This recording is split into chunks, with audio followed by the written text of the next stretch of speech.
Hi, my name is Eli. Thank you so much for being here, guys. Welcome to the Female Forces of Malaysia Women's Day Talk. Okay, we are today in the presence of empowering, amazing women from all walks of life. Okay, from different industries to share with us their journeys. Of course, to celebrate the power of women and young girls from everywhere, encouraging them to become creators. Okay, so this event, can I just say, would not be possible without SKRLWN Society. They are a platform to enrich and empower the youth participation in volunteerism and social activism. So I gotta say, we gotta bring these women up right now, okay? Let's give it up for President of SKRLWN Society, Sherry Amin, and the VP of SKRLWN Society, Shani Rahim. Hey, girls. Hold on, guys. Hello, everyone. Good evening, and to our Muslim viewers, Assalamu alaikum. Welcome to SKRLWN's The Female Forces of Malaysia Women's Day Talk. I am Sherry Amin, the president of SKRLWN Society. Thank you to each and every one of you for being here with us today. We are very pleased to be able to welcome you to our first ever conference. Today, we will be hearing from an inspiring lineup of women ranging from entrepreneurs to politicians, and I have with me my VP, Charlene Rahim. Hi, everyone. So before we start, we'd like to extend our deepest thanks and sincerest gratitude to all of our speakers who've taken the time to be a part of this and trusting us with our vision and initiative. And to our audience, we appreciate all of you, we see all of you, and we thank all of you for spending your Saturday with SKRLWN. So a few months ago, knowing that Women's Day was coming up, our team knew that we had to do the Female Forces of Malaysia talk in hopes of inspiring our young audience to become leaders, change makers, and creators in their own right. So it was really important for us as a team to create this event and bring together strong, confident, and inspiring women from all walks of life. So this is our celebration of womanhood, and we hope you enjoy it. When we were putting together this talk, I was so adamant on making sure the conversations that we had here today were more personal and closer to the heart, because I've attended so many female empowerment talks before, and I've even spoken in some, but the conversations always felt repetitive. We never get raw or vulnerable, and I wanted to hear the conversations that I needed to hear when I felt lost or insecure. I wanted real conversations, not a presentation or an impassive lecture about feminism that, yes, would be informational, but very rarely enlightening. So today, we hope that these conversations you hear feels like you are listening to a friend, engages you at a level that is personal, and reassures you that we are all in this together. We hope that this separates us from the rest, and we hope that you not only learn something here, but also expand here. And most importantly, we hope you have a good time. So again, thank you so much for joining us tonight. So we know you're not here to listen to us, so we're going to give you back to the MC. Thank you for listening and enjoy yourselves. Bye. Thank you so much, Sherry and Charlene. Oh my gosh, guys. I don't know about you, but Sherry and Charlene looks amazing. Like, I'm now inspired to look like them, okay? Their outfits on fire.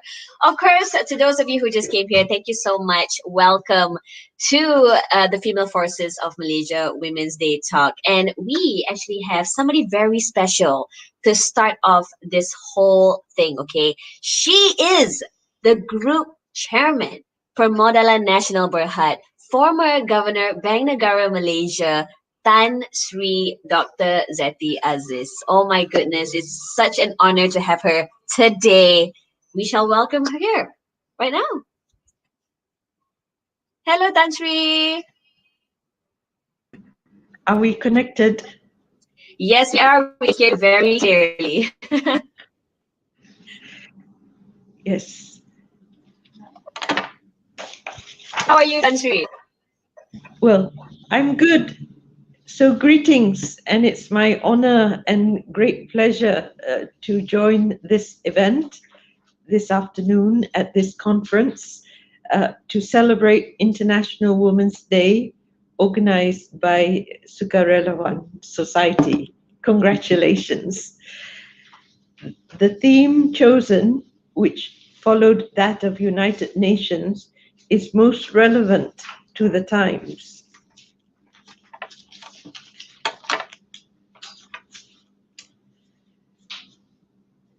Women in leadership, achieving an equal future in a COVID-19 world. The post-COVID-19 world can be expected to be very different from the one that we know it to be. While gender equality in the world has already been a challenging endeavor, we can expect it to become even more challenging in the post-COVID-19 world. Our aspirations to achieve greater gender diversity and greater women's economic and professional empowerment is so that we will be able to be accorded with the opportunity to contribute as the workforce and at the leadership levels, both in the private and public institutions, to the growth and development of our economy, and also to the upliftment of the well-being of our society. Most of all, we would also want to be positioned to be able to ensure that the progress that has been achieved in our community and country will be balanced, fair, and just. We believe diverse leadership teams would have a greater understanding of the issues and challenges confronting us and would generate solutions that would reflect the differentiated needs of our community.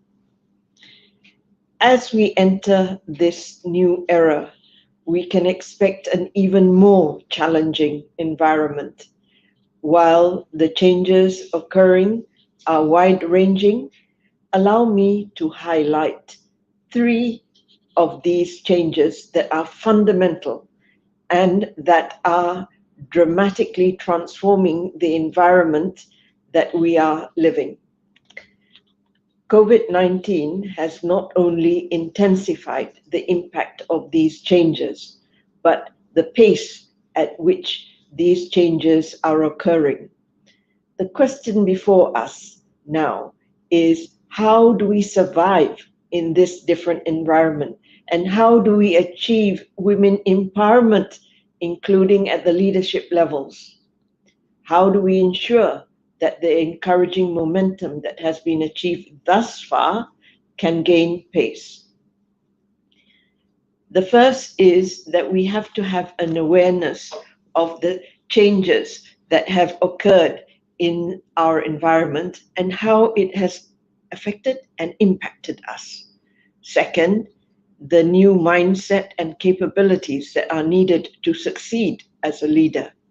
And finally, how do we build these capabilities to support and ensure that this trend towards the greater empowerment of women is sustained as we enter this post-COVID-19 era?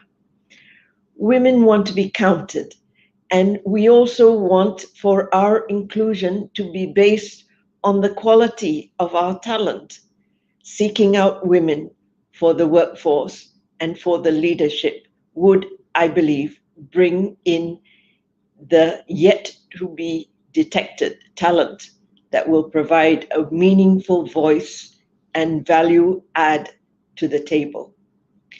Let me highlight 3 major transformative changes that are affecting our environment. The first is that we are living in a world that has become increasingly highly uncertain. We can no longer predict with any certainty the likelihood of future outcomes. We can no longer project into the future with any precision.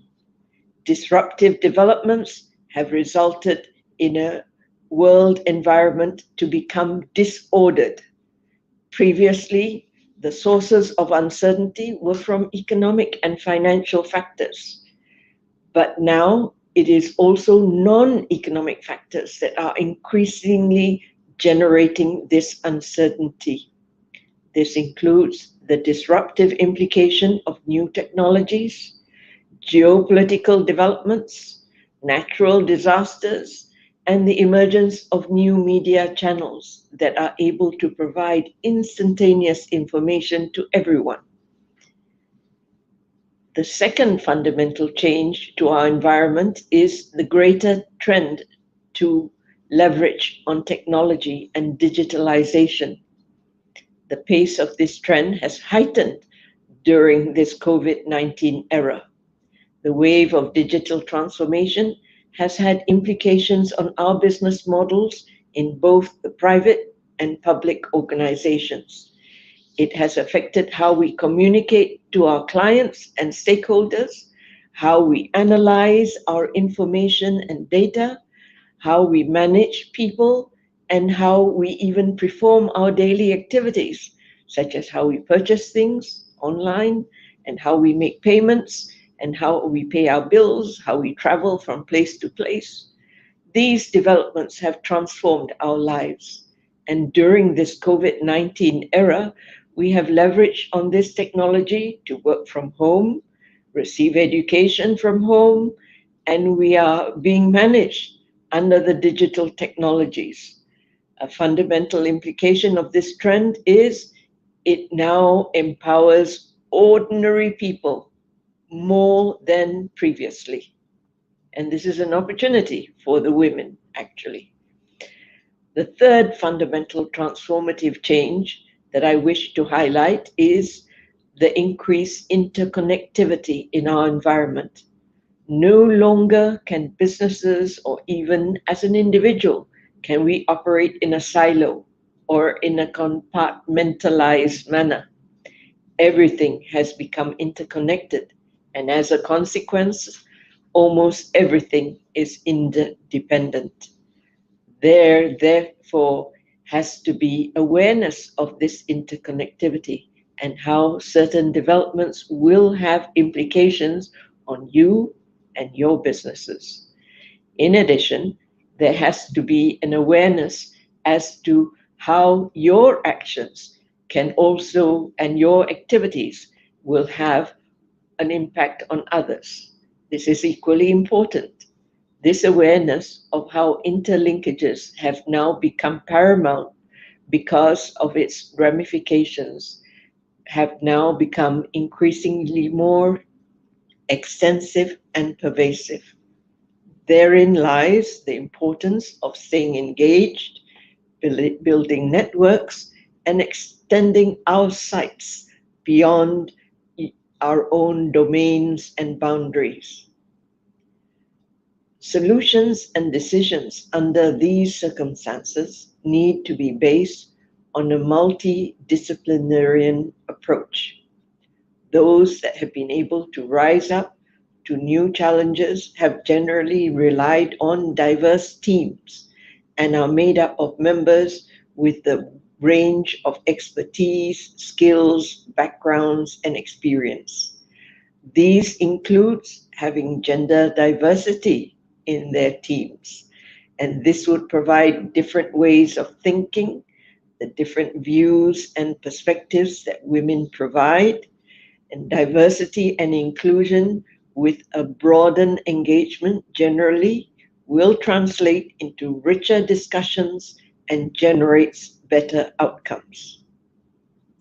The representation of women not only provides the different views and perspectives on the various issues, but it would also contribute towards a better understanding of the impact and implications that our actions are likely to have on the different parts and segments of our community. Let me now turn to some of the new approaches and capabilities required to rise up as leaders in this environment. There are no shortcuts or fast way to the top. Gender balance in the private and public sectors should not, therefore, be achieved by quotas, but on credentials and capabilities. And this is my strong view. Targets may be better as an agenda to be achieved as they are aspirational and implies that actions are required to promote and to foster these aspirational targets.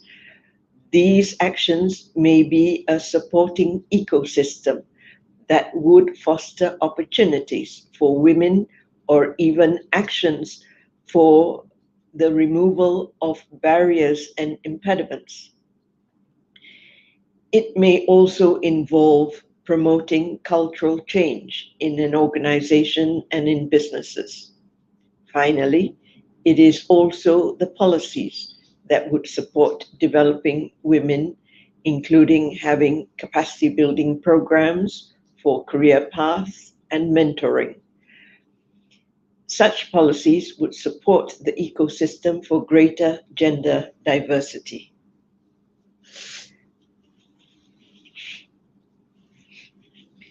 In emerging economies in Asia, more women have earlier risen to their positions both in the public and private sectors relative to the developed economies, although we have seen in the recent decade more happening in the developed economies. But when I was involved in leadership forums and so on, it was highly dominated by men. In part, this can be attributed to the scarce talent for such positions in emerging economies relative to the developed economies.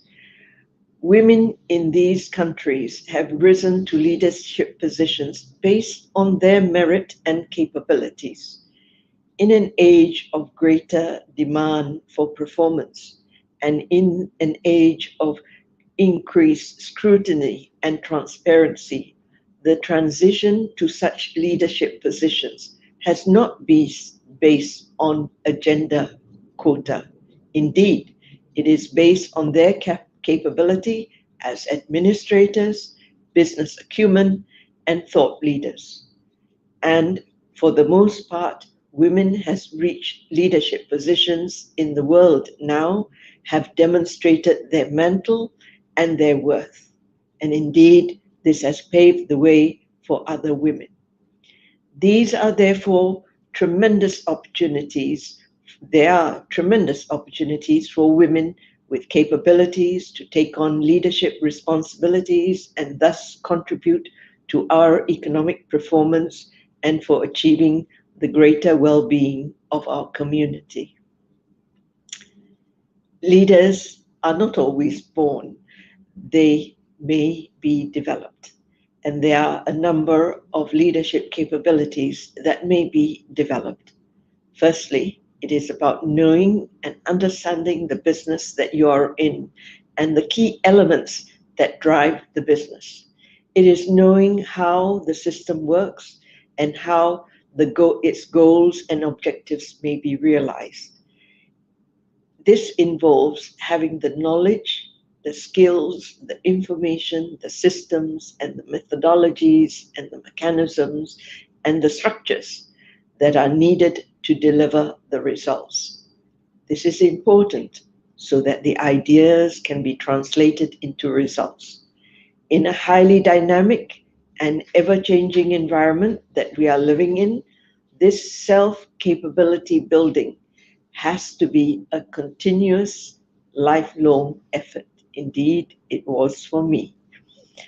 Second, it is also involves having great clarity about your vision of the goals or objectives you wish to achieve, rather than a specific quantitative number, as it may be difficult to precisely predict this in an environment that is highly uncertain. It is more about the experience your product will deliver or the outcome you wish for it to create. It is about how the future state or condition will be and the role that your business will have in creating value in that future state. This will allow for the business or your organization to stay focused and to stay on course when there will be a multitude of pressures that may disrupt or distract you. You will also need to build the ability to articulate this vision to your team and your workforce and to all those that will be affected by the actions that you intend to take. This is to ensure that the energies of the workforce will be channeled to achieving the strategic results required. Third, and I wish to share with you, is that leadership in a highly interconnected and interdependent world that operates in an environment with many diverse stakeholders needs to have coordination and integration skills. This is so that you will be able to pull together diverse thinking, diverse information, diverse perspectives, and have the ability to bring it all together into a solution that will produce your desired outcome. This will also involve coordination skills required to bring together not only the different parts of your business, but from other businesses and other organizations that may contribute towards or affect you in achieving the desired results. Fourth are the skills that are required to manage unstable conditions. Previously, conditions were relatively stable. Those in previous decades before us had stable conditions. However, now it is prone to instability, it is prone to distress, and it is prone to crisis. In making decisions during such times, you need to prepare yourself for such tipping point moments. Any delays or inaction or wrong actions can be highly devastating to your business. And fifth, it is to have resilience, an ability to effectively manage intense pressures. This is not just resilience of your business, but it is your personal resilience as well. Being strategically focused and having the ability to stay on course avoids being derailed by such pressures.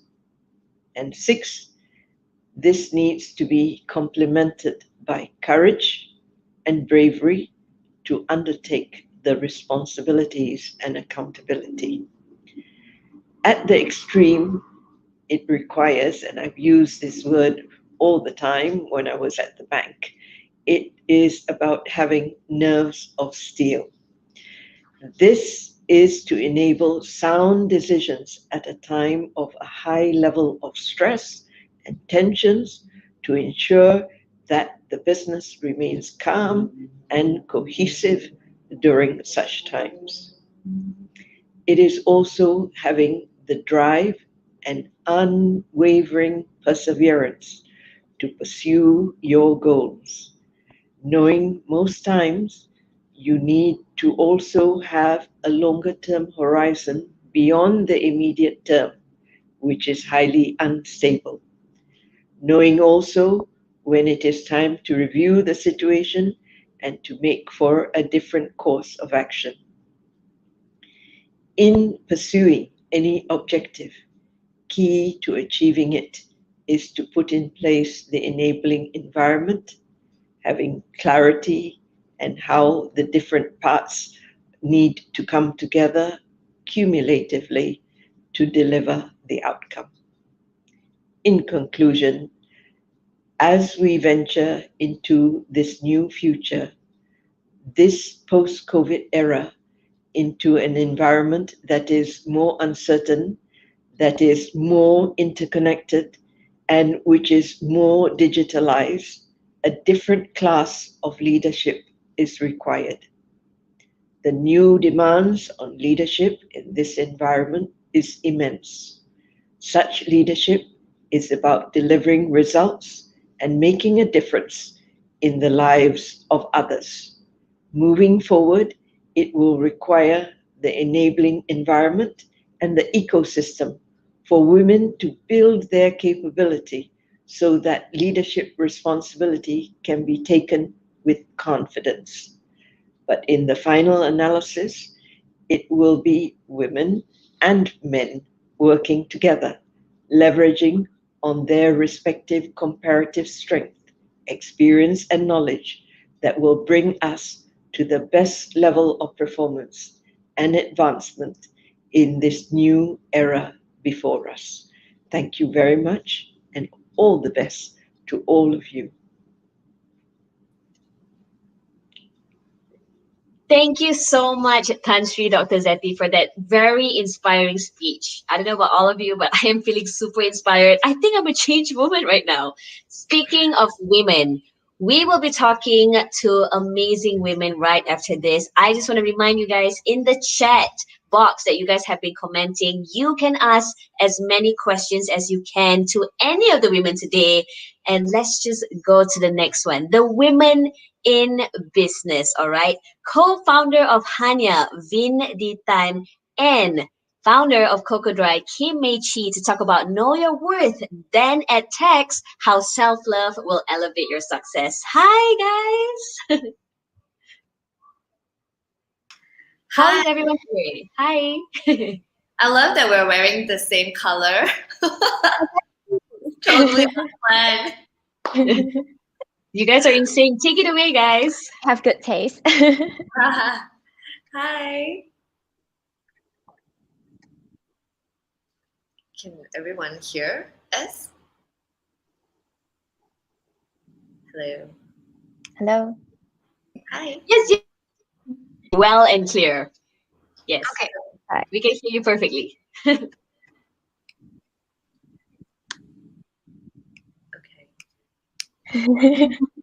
Wait. Are we supposed to carry on the conversations, or is there a moderator, or? Yeah. You guys can sort of have that conversation about what you guys want to talk about today. The Know Your Worth and at Text, and how self-love will elevate your success. Yeah, you guys can just sort of have a conversation. I can come in and out if you guys want to. All right. Yeah. Okay. All right. Cool. So hi, Kim. Hi, Bindi.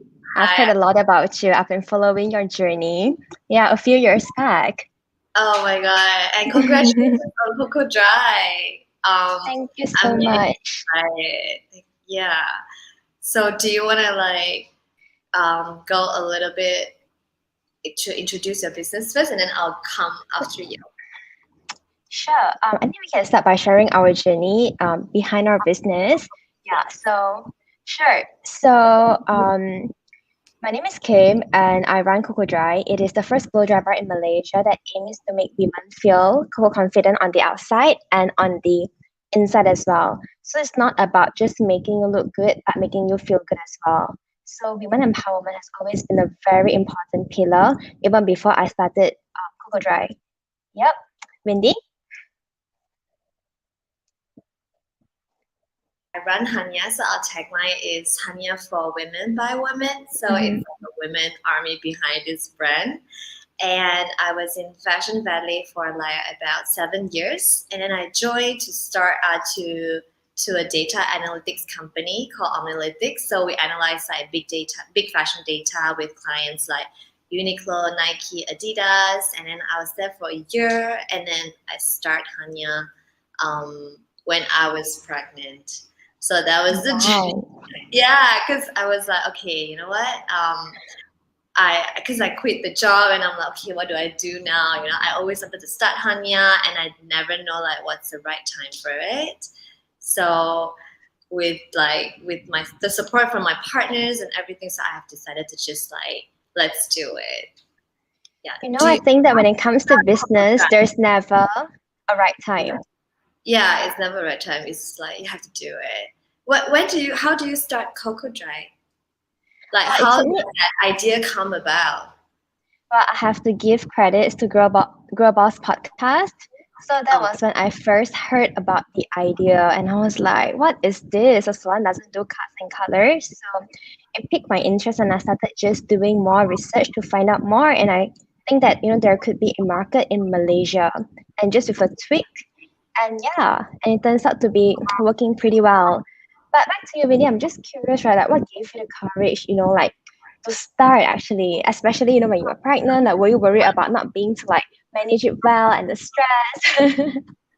Um, like you said just now, there is no right time, and the thing is, if I am always waiting, because when I'm starting up, I do have people coming to me and be like, hey, you've been in the fashion industry for so long, you know how hard it's gonna be, and like you are like a marketing person. Are you sure you can do like run a fashion label? Because like running fashion label and like creating garments for women to wear and market it is like 3 different sectors. What I'm really interested is the e-commerce section of it.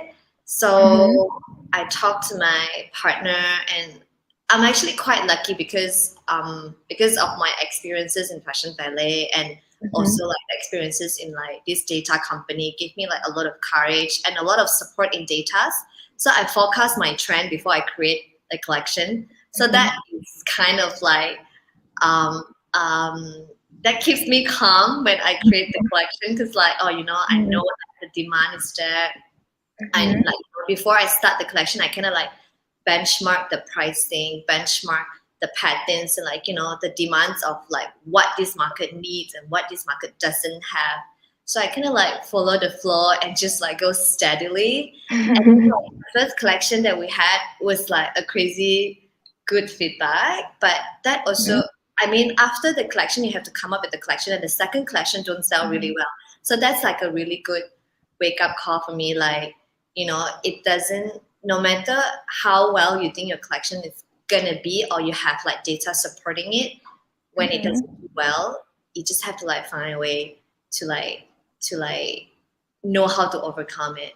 So for you, like, when you're starting up Coco Dry, do you have any doubts and like insecurities when you're starting up Coco Dry, or even while you're running it? Definitely, but like, like what you said previously, your experiences kind of like paved the way for you. So like in my case, I was in advertising back then. So at least I have a good foundation of advertising, and it really helped me a lot in setting up Coco Dry. But at first, I was very nervous because I've never run a business. I'm not a hairstylist. Same. Yeah. I have no idea how to draw. Exactly. And then I just gotta like figure it out along the way, and just take the leap of faith, and like a lot of courage and encouragement, just like and just do it. Yeah. And I saw comments from Tidbits 68. Like, I would like to really address that as well. Like, I think this is such a great question.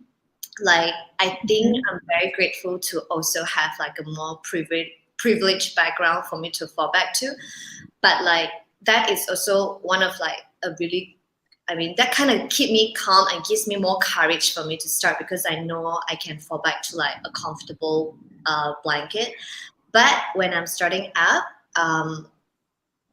when you are equipped with like that funds that is provided, and you have saved up for this business to start, you don't go around like asking, using your privileges to start your business. You know what I mean?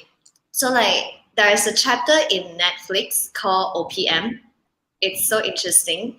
The founder of Netflix was like addressing that when you're starting a business, you should always use OPM. So I was like, what's OPM? And OPM means other people's money. So don't use your own money to start up. What you need to do is like, when you start a business, just make sure that you have a good business pitch deck. Just go to your friends and family, start up like a loan package, or like, how do you want to fund a business, and like persuade. That comes like when you're a leader and when you're leading a business. Like, I think one of the skills that you really need to have is you have to be really persuasive. And it's extremely hard, trust me, to persuade your family than any other strangers. Like, I will be able to sell any strangers whatever thing that I'm wearing right now, but it's so hard to sell to my family. They just don't believe it. So I think the answer is like, try not to think about how to be successful without a privilege. I think try to be more practical into like, hey, step 1, how do I want to start my business? Step 2, where do I go from there? Instead of like, hey, step 1, how, like, I'm not privileged, I don't have a background, and then that will keep you stuck for a while. So like, like the both of us, you just gotta like do it and figure it out later, like how do you want to do it, because trust me, the journey will take you there. Like it's so I weird. totally agree. And back to this question, right? In my case, I actually raised funds for the business. Yeah, so basically, Coco Dry is actually crowdfunded because no way I'm gonna have hundreds of thousands to start a retail, especially when in terms of the operating cost is high with the rental and as well as the whole renovation cost as well. So like add on to what Findy has mentioned, so what I did was putting up a pitch deck and really identify the people who believed in you. So like you can also group them in different groups. So like the first group is actually the people that you know believe in the business and would use the business. So for me, I actually targeted people who love blow dry services. And secondly, look for the people or companies that could complement your business. So in my case, I actually look for beauty academy that could also provide training to my team, and at the same time they also need to like get a job after they graduate, so we also provide the opportunity for them. So that's a win-win situation. That's a good point. Yeah. Yeah. Like Hanya, people might think that we have like so many stuff and stuff. I mean, because I couldn't, unlike you, I couldn't work with like workshops and stuff like that. But the thing is, as an entrepreneur, you really want, like, no matter how I would say how well funded you are trying to save money in any other ways that you can. And to be honest, it's very scary for me as well. And I actually told all my investors that, because eventually what they buy is actually you, their belief in you. And at the same time, I actually shared that.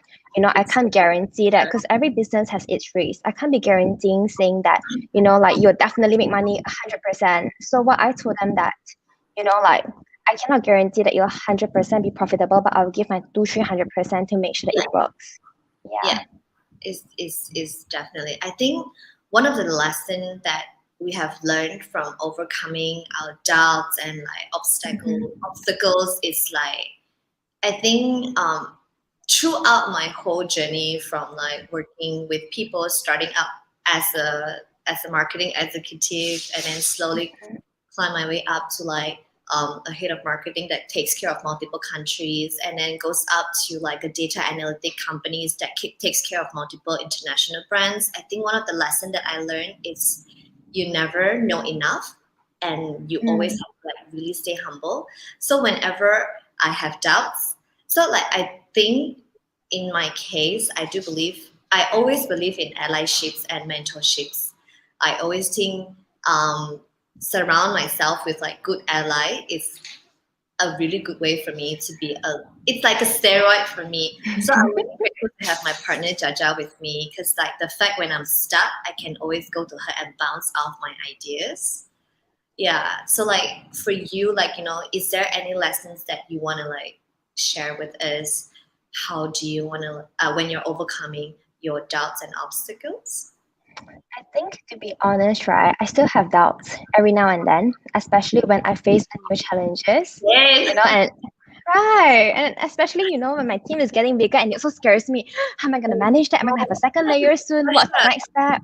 What's the system? How do I implement all of this? So to be honest, the whole journey is all about figuring it out. Oh my! It's like you never rest, right? It's like, oh my god. It's so scary because every time when you're progressing, you're solving so many problems on the side. It's like, oh my god, when is this going to end? That kind of it's never ending. It's never ending when you run a business. You're like almost on call 24/7. You get what I mean? Correct. Yeah, even when you're on a holiday, you just think about work. You think about work all the time. Yeah. I guess we can open up a few questions to the floor if you guys have any questions that you guys want to like show to us in the fashion industry and in the service industry. Yeah. There is one. How to build connections allied to start up your business if you have no experience or whatsoever. Social media. All you have to do is reach out. Like, to be honest, you reached out to me and I never know you, and it was through social media, and and we are ally now. You know what I mean? What you have to do is just get rid of, like, I think one of the things that when you start a business and run a business is you just really have to be thick-faced and confident in yourself, because to be honest, like, for me, self-care, it's not just about pedicure, manicure, getting your hair done, and, like, getting makeups and, like, buying beauty products, take a good bath. I think self-care is also very important when you have to realign yourself in terms of, like, energy and social circle, on, like, how do you see yourself. Like, when you see yourself as confident and important and big, that's how you will portray yourself to the other people when you're talking about your business. That's why when you're confident in yourself and when you introduce yourself to other people will be like, oh, okay, hi, and a connection is established. It's really as simple as that. Yeah. Totally agree with you. Social media, and I think at the same time, because we run a service-based industry, so then it was easy for us to build connection with our customers, like on a one-on-one basis. And that's also how I met Sherry. Yeah. Yeah. It was on a New Year's Eve, if I remember correctly. Yeah. How do you keep motivated through facing challenges, especially with the pandemic? Wow. I feel like Tan Sri Jetty just said just now, I felt very, throughout the end of her speech, I felt very related and inspired, is when she talked about resilience, perseverance, and heart of steel. I thought that was very inspiring, and it's so nice to have someone like her to bring out, because, like, no matter what advices that we can give, like practical advices, like, hey, keep doing live, like, or whatever, because when the first MCO, we did live for like 14 days straight. I think we were one of the only brand that did 14 days live, and our sales was so good. Like, we didn't even talk about our clothes or whatever. We were just doing like sound bath, cooking show, juicing show, and our sales like tripled. And it was like such a good, it was such a good revelation. And then I think when you ask me how do I keep motivated, right, I would say you just have to, like, really persevere and really pivot yourself. If you're only showing pictures, you're showing videos on motions on your feed, like a practical advice, then during the pandemic, everybody cannot go out. I think you have to think of like a newer way to engage with the customers. By engaging the customers, they eventually will buy your things without putting the products in front of them all the time, because it can be quite overwhelming as well. Yep. I think as for me, it was very scary because, we are not an e-commerce back then. We haven't even launched our website. And at the same time, as a service-based industry, we weren't able to operate at all. So that was very, very scary for me. And it was only our 3rd month of operation. So I was telling my friend, I was like, okay, you know what? I'm going to launch my website in a week time. And then she was like, are you crazy? And I was like, yeah, but that was the only route that we can take. And I think what really motivated me was actually I had to answer, I think it was responsibility. I had to answer to my investors. I had to answer to like my team of like 8 stylists back then. So it was very scary for me. But we are so glad that we really push it through, and like what you mentioned as well is really about creating content that connects with people. So the moment when during the MCO, we managed to sell quite a lot of hair care products to help our customers out. And when MCO was lifted, and we were just like full for for a very long time. I'm so happy. It's all about exactly. I think it's all about creating genuine relationships with your community. Yeah. So Parks guy, have you ever feel like giving up while doing the business? Do you want to say like all the time? Especially during this pandemic, I do have, not even just me, I have peers coming up to me and be like, oh my God, like this is just too much. Like, it's about like, I feel like I'm letting my team. I think for me, the biggest factor that will make me think and have doubts is the ability to take care of my team. Like, having to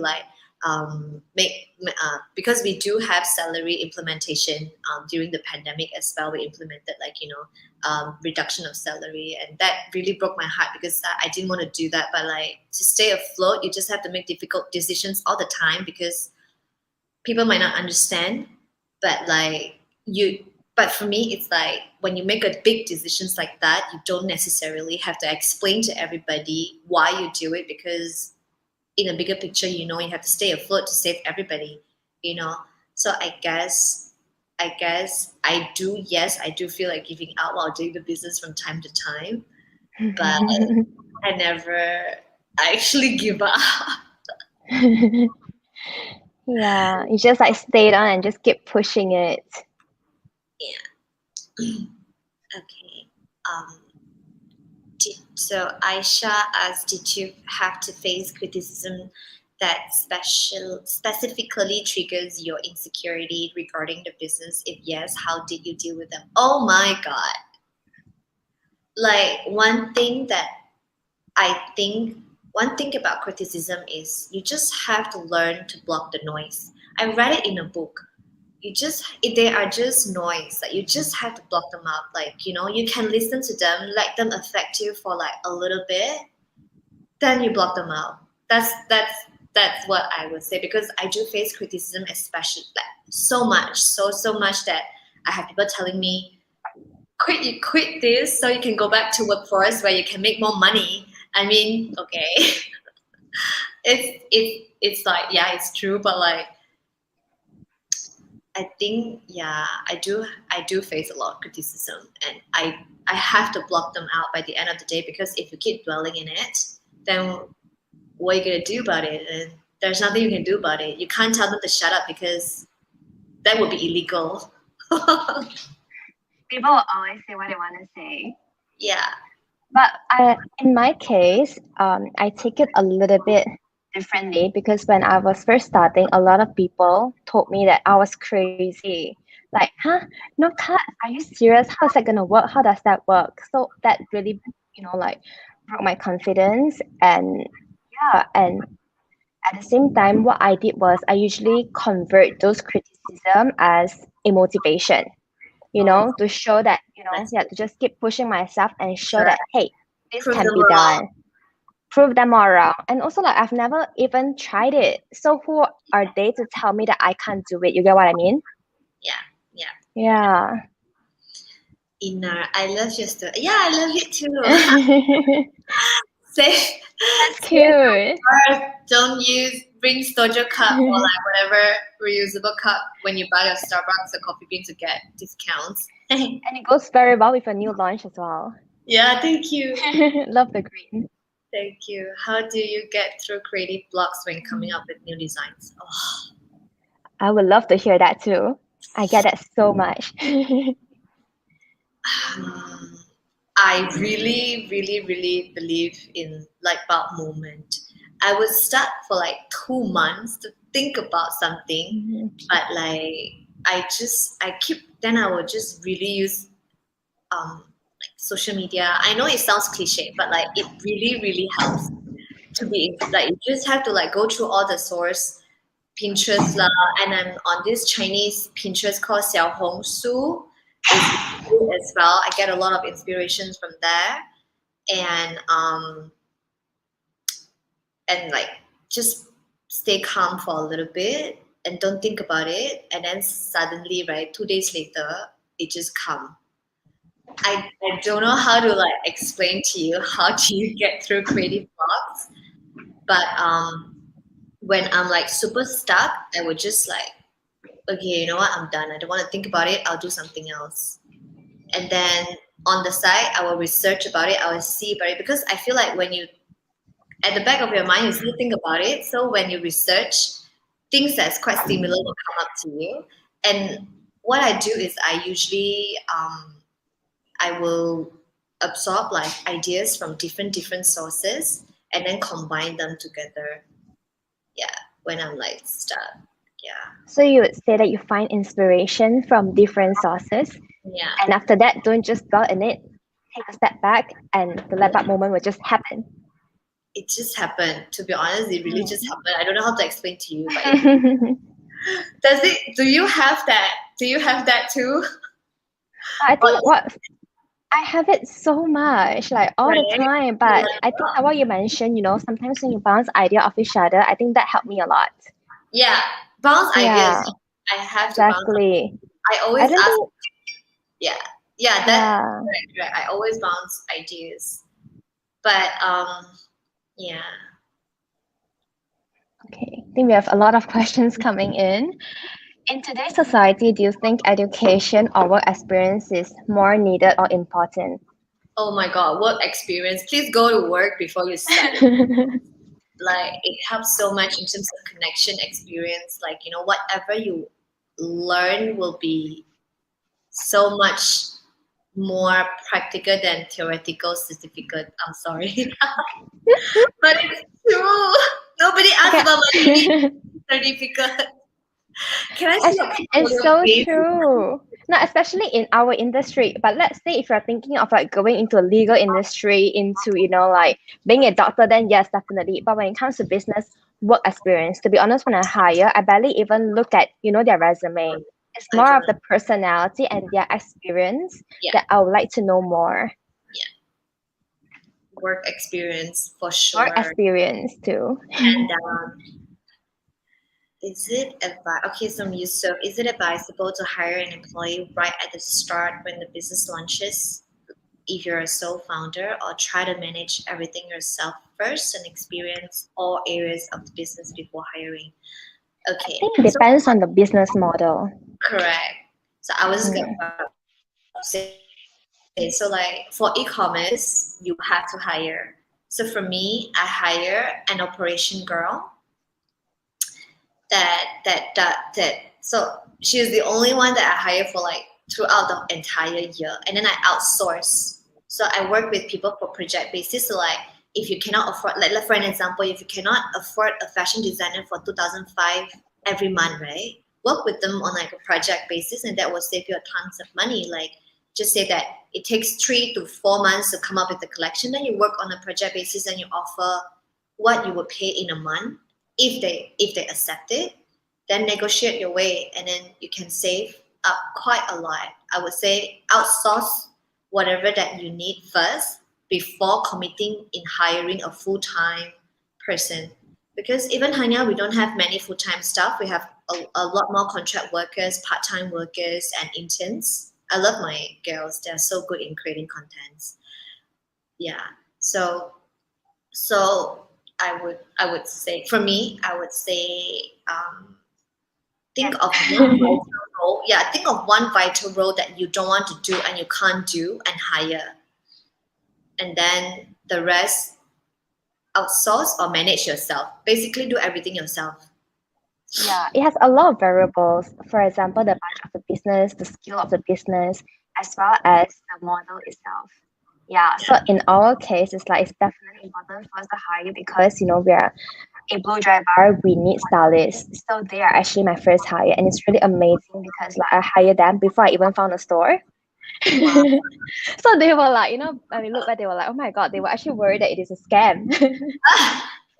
What is this idea? What? And they haven't found a store yet because we had to train them in advance, like 2-3 months prior to our launch. Oh my How god. do you handle competition in business?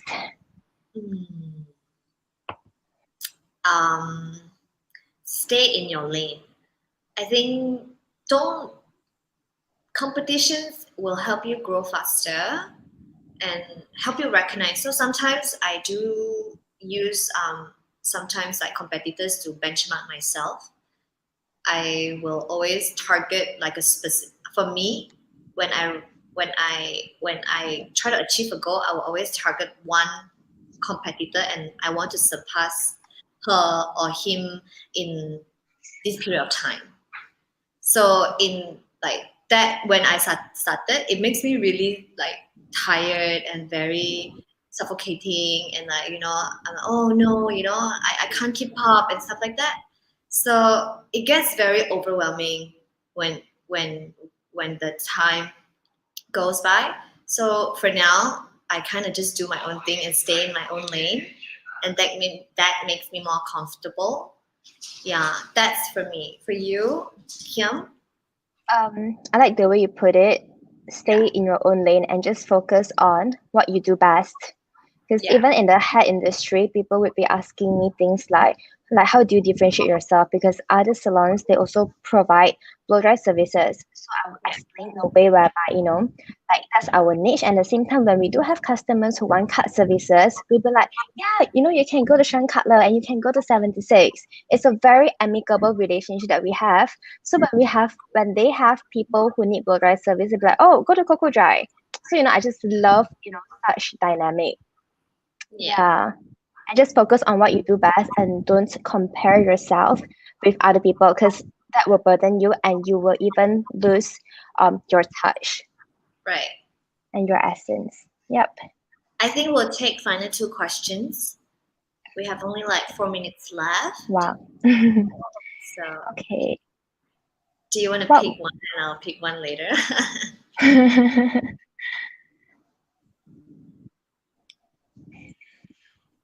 Okay, I think we can also take Rebecca's. I think a lot of people, I think starting up is always the hardest. The reason why is also because it is that phase you don't know whether you're able to push it through, or when you take the leap of faith and just do it. So how did you overcome the idea? Of that you're sorry, I just have to read it again. That's a long one. How would you advise on business? Okay. How do you overcome the idea that your business will work? It will work. Yeah. I feel like that's self-affirmation that you need to tell yourself that it will work. Unless you're building something really strange, like nobody's gonna use I don't know, but ultimately I overcome that. I don't know. I never have to overcome it. I always tell myself it's gonna work. It's gonna work. So that's more for my part. And if you have doubts during your pre-launch stage, then you have to look into your business plan. It's your production giving you doubts. It's your funding giving you doubts. It's your marketing giving you doubts. Is there not much market research backing you up? There are so many factors that you need to consider. Because if you have so much doubt when you start a business, right, then maybe you have to do a little bit more research, speak to more people about it. Yeah.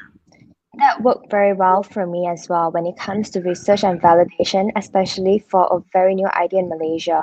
So what I did to get validation was, other than friends and family, I actually flew to London. I actually emailed 10 over owners of blow dryer salons and I asked them out for coffee. So I was very lucky because 4 of them actually responded, and we actually had coffee and Nana, and they were so nice, to even share with me, because That's they told me that it's so nice. that's amazing. Yeah. Yeah. So then they really give me a lot of validation, and they shared that, every single blow dry bar has different strategy. One may be social media, one may be influencer, one may be SEO. So you also know, in a way, how would you like to position your company, and it gives you more confidence to take the risk and kickstart your business. Yeah, true. Okay, you can pick another one. Should we take a last questions? Okay. Any tips? Okay. So we've talked about how to start a business previously, so I would just pick Ayman's questions on how to build a strong team. First of all, I think when you run a business, you have to look into your budgeting. How far can you go when you build the team, and what are the roles that you need? So the very first time when I meet someone is definitely about their personality, and then I'll give a case study. So I'll always give an assignment or case study after the interview. So it's either they have to design a banner, come up come up with a not press release, like a 150 words long of essay, what is Hanya about or something like that, to for me to decide. First of all, it's personality, if they are vibing with me or not, to find out what values do they have, and is that aligned with the company that I run. And then second of all, capability. So the capability of delivering assignments on time, the capability of making sure that the brief is matched perfectly. So that is how I decide on employing someone to be in my team. And to build a strong team, as a leader, you have to be able to tell them off and compliment. I do believe that a frequent criticism is really, it's not something that I like to do in my company. Like, I do believe in telling people off, like, hey, this is what you did wrong, and this is how you should improve it. So to build a strong team, you need someone that can also take criticism and then improve. You don't want someone to just take criticism and be like, hey, okay, but then there is no improvement. So along the way, there are many criteria that I look at, but I think the most importantly is I will have to hire based on my budgets. If I don't have the ability, then I will not be able to like hire so many people. And then definitely on personality and capability next. And then I'll give a 3 months period if they can. Probation. Probation period. Yeah. The way I hire is we really focus on core values. So like we always want to find people to share the values as us. So like, for example, little act of kindness, what makes the dream work. So I'll be asking them questions like, can you show me a scenario where, you have been kind to other people? Or can you show me a scenario where you have been a great team player? So from then on, as they provide you example, you also kind of know, is that the kind of people that would gel well with your current team? So that the team dynamic would always be there and stay strong. And you hire people who are like-minded in the company. Yeah. I should do that on Monday. Throw them difficult questions. Yeah, and you get to know them more. I think because it's in the service line, you have to have like those kind of impromptu situation, right? Yeah. Yes, definitely. So I think it's the end of our session. The end of session. Thank you so much, Kim and Vin, for that such inspiring story. Honestly, I feel like I also want to start a business tomorrow because of you guys. Thank you so much, guys. And of course, thank you so much for having us. Thank you. To those of you who ask questions, thank you so much as well. You can keep asking questions as we go along. So that was the Women in Business. Thank you so much for sharing your amazing experiences, guys. It's so amazing, by the way. All right. The next woman that we want to talk to is Women in Science. All right. She is the group CEO of TMC Life Sciences and CEO of Thompson Hospital, Kota Damansara. Okay, she's gonna come here to talk about the diversity and discomfort, a reflection of a woman in science. Oh my gosh, cannot wait. Let's welcome Nadia Wan. Hi, everyone.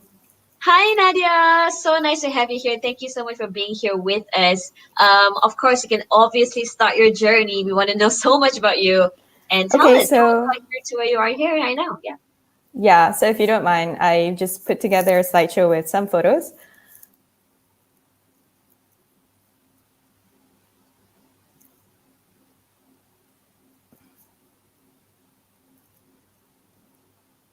Can you guys see? Hello? Yes, we can. Okay. It's perfect, Nadia. Thank you. All right. So basically, this is my story. And then I thought I would just share a little bit about myself, and then we'll just take questions, like very informally. So basically, this is my grandfather and me. My grandfather came from Greek in Perak, but originally he was a village headman in Temengor.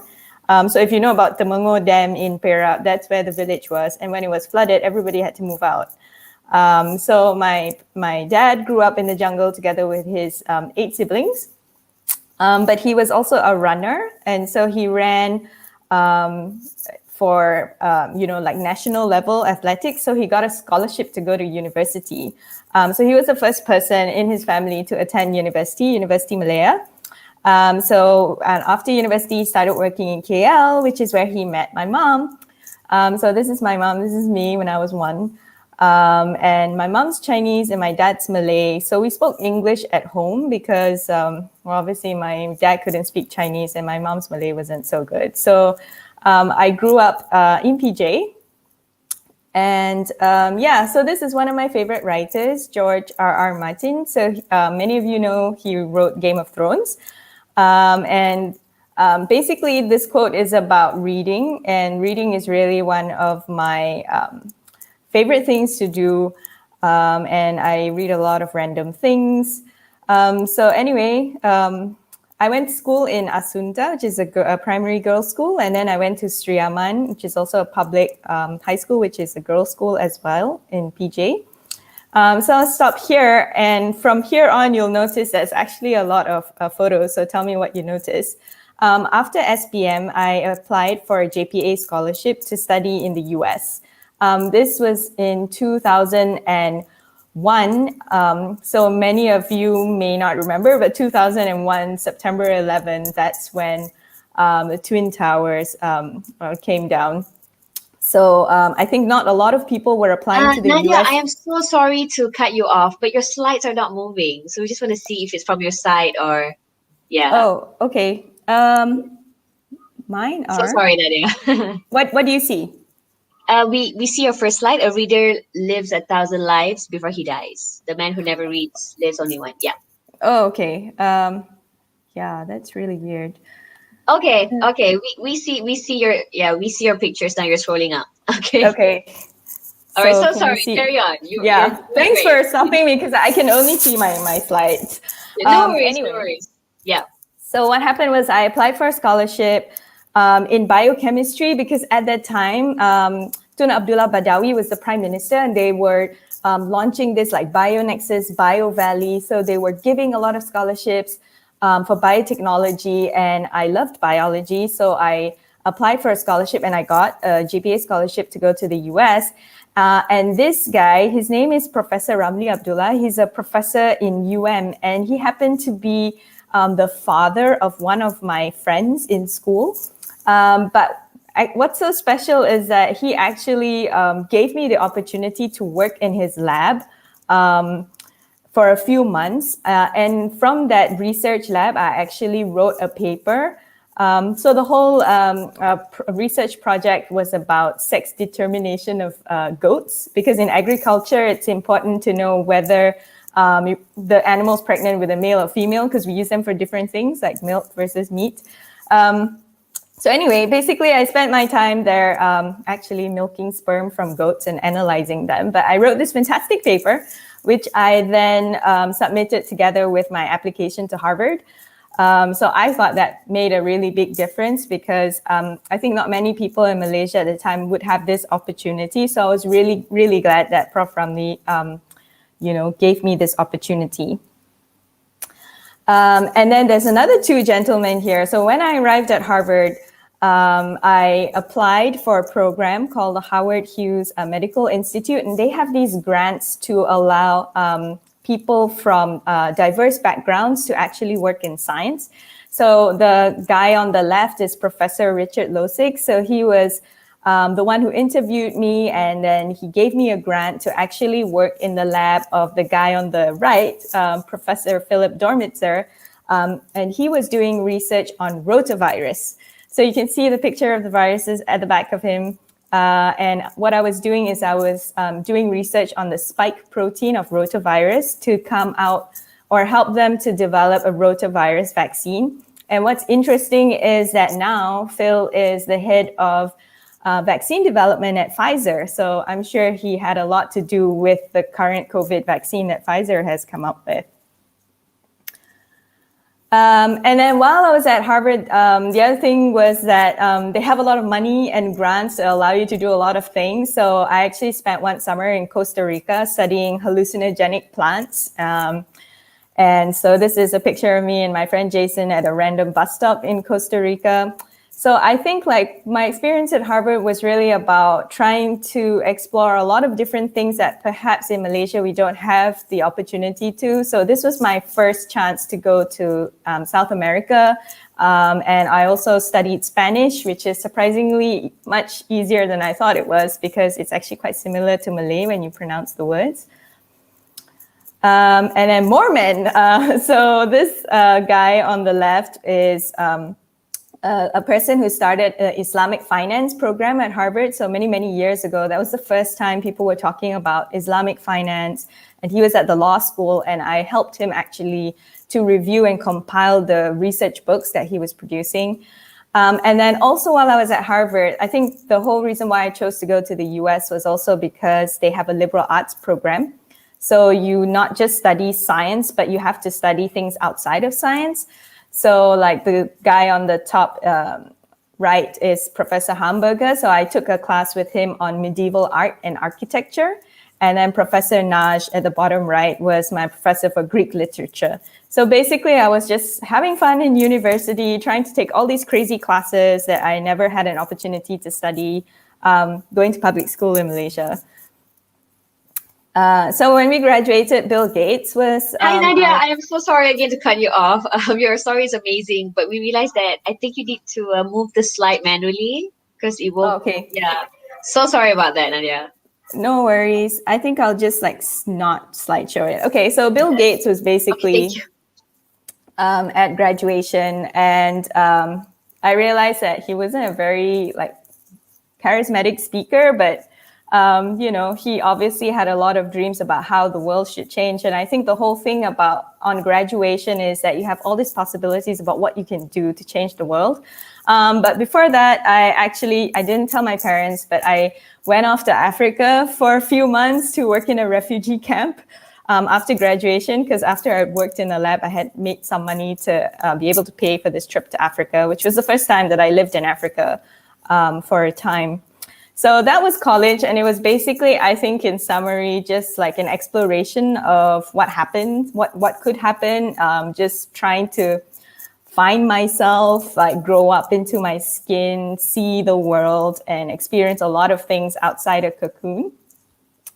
So then I came back to Malaysia, and actually this guy here is the president of the Harvard Club, Tan Sri Lin. So he actually put me in touch with the Boston Consulting Group, and I got an internship there during my junior year, and they offered me a job at the end of it. So I never actually applied for my first job. They had already given it to me at the end of my internship. So after graduation, I just came back to work for BCG, which is where I met my husband. We were working together on a project, and we got married when I was 25. He was 23. And then, yeah, so that was a very whirlwind period. But I think what was important at BCG is that when I started off in management consulting, it was something really different from research. Like they teach you about, you know, reading financial statements, how to do presentation, like a lot of these like corporate on-the-job skills that they can't teach you at uni, but you have to learn. But the consultants were really good at teaching that. But I realized that I didn't want to do consulting forever. So after that, I got a scholarship from Maxis to do my master's at the London School of Hygiene and Tropical Medicine. So I did a master's in public health. So first advice I would give anyone is when you join an organization, and after a while, if you look up and you don't see yourself living the life your bosses are living, then I think it's time to leave, because the longer you stay there, you'll just end up like them. And if you don't want to end up like them, then it's time to leave. So I looked up and I saw the consulting life, and I didn't really want it for myself, so I left. So I did my master's in public health. So these were some of my friends from the master's in the London School. And then when I came back, it was also due to luck. Sunway Jeffrey Chia Foundation was hiring, and I thought, oh, okay, public health, I could go there and kind of like find out what I could do and work in a foundation. But when I met Tan Sri Jeffrey Chia, he said, maybe with your background, you could do something with our healthcare business instead. So then I joined Sunway Medical Center. But the funny thing is when I joined, they had a new CEO. And when the new CEO joined, like a lot of people who reported to the old CEO resigned and left. So suddenly there was like so many empty positions that were open. And the CEO at the time asked me, would I be interested to take up the role as Director of Business Development? And at the time I was 26. And I said, okay, yeah, why not? So then I became the Director of Business Development at Sunway at 26. And yeah, so that's how my journey in healthcare kind of started. And so I think like for people who are working their first or second jobs, I think it's important to build your street cred. Always focus on how you could ask for more work. And so you can build your track record and demonstrate what you can do and be that person that everybody wants on your team. Because as you get higher up, like word of mouth becomes way more important than you applying for something or, asking for something. So then I read this book by this guy. I'm not sure if you guys know him. His name is Nassim Nicholas Taleb. And he wrote this book called Black Swan. And the premise of Black Swan is basically like, just because all the swans you see are white doesn't mean that swans that are black don't exist. And for me, it was really eye-opening because it means that just because you have people who are older than you or men who are older than you who may have seen a lot of things in their past career doesn't mean that they're any better than you in dealing with the challenges that come with the future. So when I got this call to become the CEO of Tropicana Medical Center, I was 32. And it was pretty scary at the time, but I thought, what's the worst that could happen? If I failed, I could always just, go back and start again because I was still young. So I joined them in 2017. So now it's been 4 years since I became CEO. And actually, the year after I joined them, I got promoted again to be the group CEO of the listed company. So I became a director on the board the following year. And people ask me what I think about leadership all the time. And I think that one of the most important things about being a leader is that you can't shy away from conflict. Because you always want people who have different opinions, who aren't afraid to speak up around you. But that also means that you have to manage the conflict that is happening. It can provide energy to break down barriers and you can innovate something new. But the key is to have a productive but not destructive conflict. So you have to be comfortable with that, I feel, as a leader. And so I have a 6-year-old now at home, so we have lots of conflicts. And so, yeah, when you're married and you have kids, I think conflict management is a key skill as well. Last but not least, parting words about how even once you become CEO, that's not the end. Probably it's like just the beginning of your journey. So how do you keep improving yourself? I think that intellectual curiosity is really important. I know a lot of people say we should read more, but sometimes you just don't have time. So I'm just sharing like where I get some of my resources these days. I follow a lot of podcasts, which I listen to in the car. So Stefan Wolfram is a mathematical genius and he talks a lot about different concepts. So just listen to that in the traffic jam.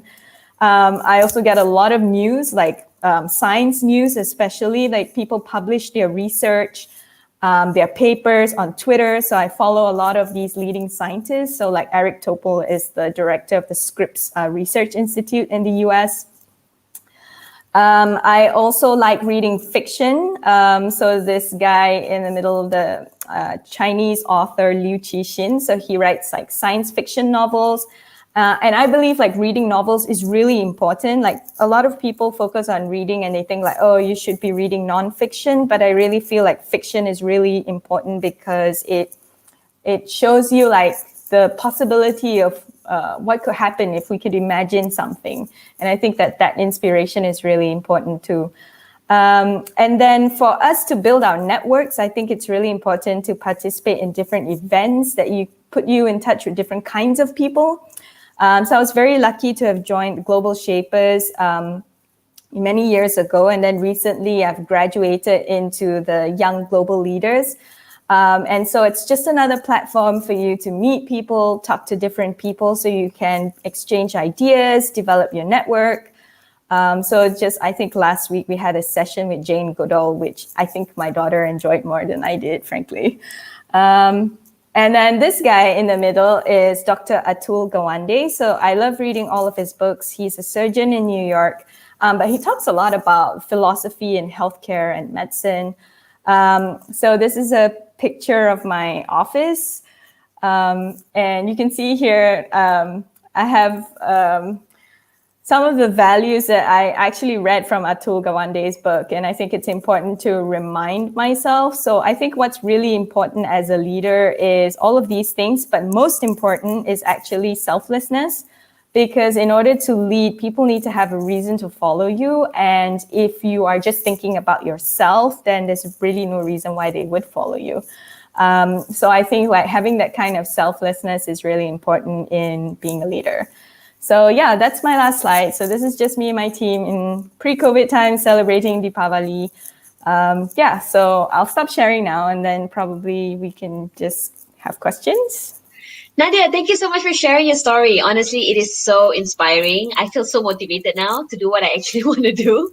So thank you for sharing. To those of you who have questions for Nadia, please leave it in the comment section. Nadia, we actually have a question for you by Zalia Afandi.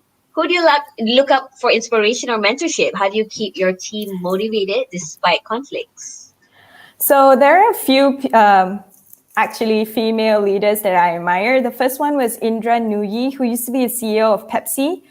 So when she took over Pepsi, Pepsi, I think she was the first female and then like Indian CEO, definitely. And she actually changed the whole business portfolio. So moving away from just soft drinks, she invested in healthy snacks and healthy drinks because she could see, I think, as a woman and a mother, where all of this was going to head. And then now PepsiCo is one of the biggest global brands that actually a market leader in healthy snacks and drinks.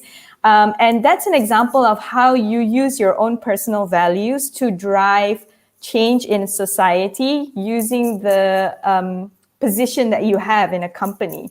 So that was very inspiring. Mentors, I've had many along the way, and I still continue to pick them up because as you move, I think your circumstances kind of change. So right now,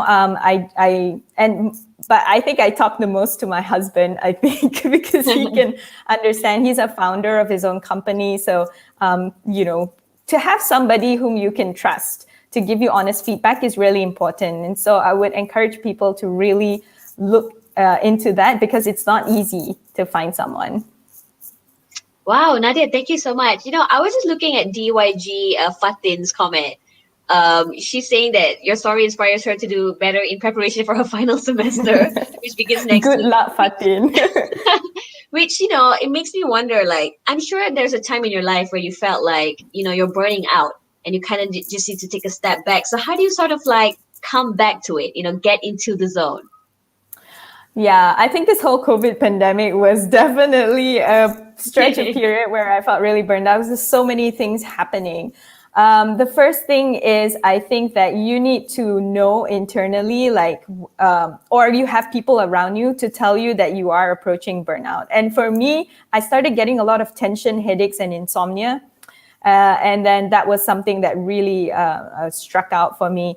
And then secondly is to have a list of things that distresses you. And it's important to make that list when you're not stressed, because actually when you're stressed and depressed, it's really difficult to think about all these things. So I have this list. So when I'm feeling like I'm stressed out, I go down the list like, what could I do that would make me feel better? I jog, go for massages, have a hot bath, or watch Netflix. But it's just easier when you're kind of burned out and you can't think about anything, that you can just refer to this list so you don't have to actually think during that moment.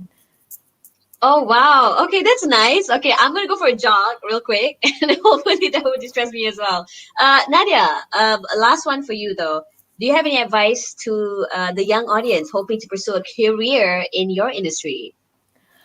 I think that I think in healthcare, there's actually, and first of all, healthcare is an industry that everybody's super excited about now. I think like with COVID, everyone realizes that this is like one of the industries everybody wants to invest in.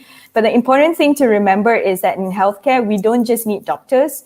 We need we need data scientists. We need philosophers to think about the ethics. We need people to do healthcare financing.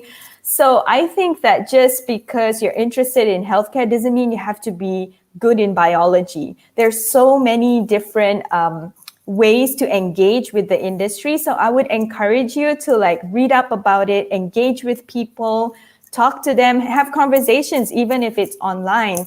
Identify what are the things that people are doing that perhaps resonate with your interest, and then just go for it. Oh, wow. Nadia, thank you so much for that. Honestly, your story has been so inspiring. Thank you for joining us today. That was really amazing. Thank you. And I'm so sorry my slides weren't moving. I should have like tested this out before, but I hope that like you guys, that it was pretty helpful, and thank you for having me. Thank you, Nadia. Just don't worry about your slides. We saw all of your photos, so don't worry. You managed to do it first. Okay. Thank you. So, guys, we just spoke to the woman of science, all right? And we got to keep going, okay? We've already spoken about women in business and in science, and now we want to go to women in education. Obviously, the beautiful two ladies, founders of SKRLWN Society. We've got President of Sherry Amin and the VP, Charlene Rahim, as well. So talk about the millennial student dilemma. Balance, burnout, and getting back up. Okay. Oh my gosh. It's by Nurul Izzati Hasbullah. Guys, we got to get into it. We're muted. Sorry. Okay, yes, we're back. Hi, everyone. Guys. Welcome. It's us again. Please don't get tired of seeing our faces. Welcome to our session. SKRLWN's Declassified Online School Survival Guide. I created that topic. I hope you guys like that name.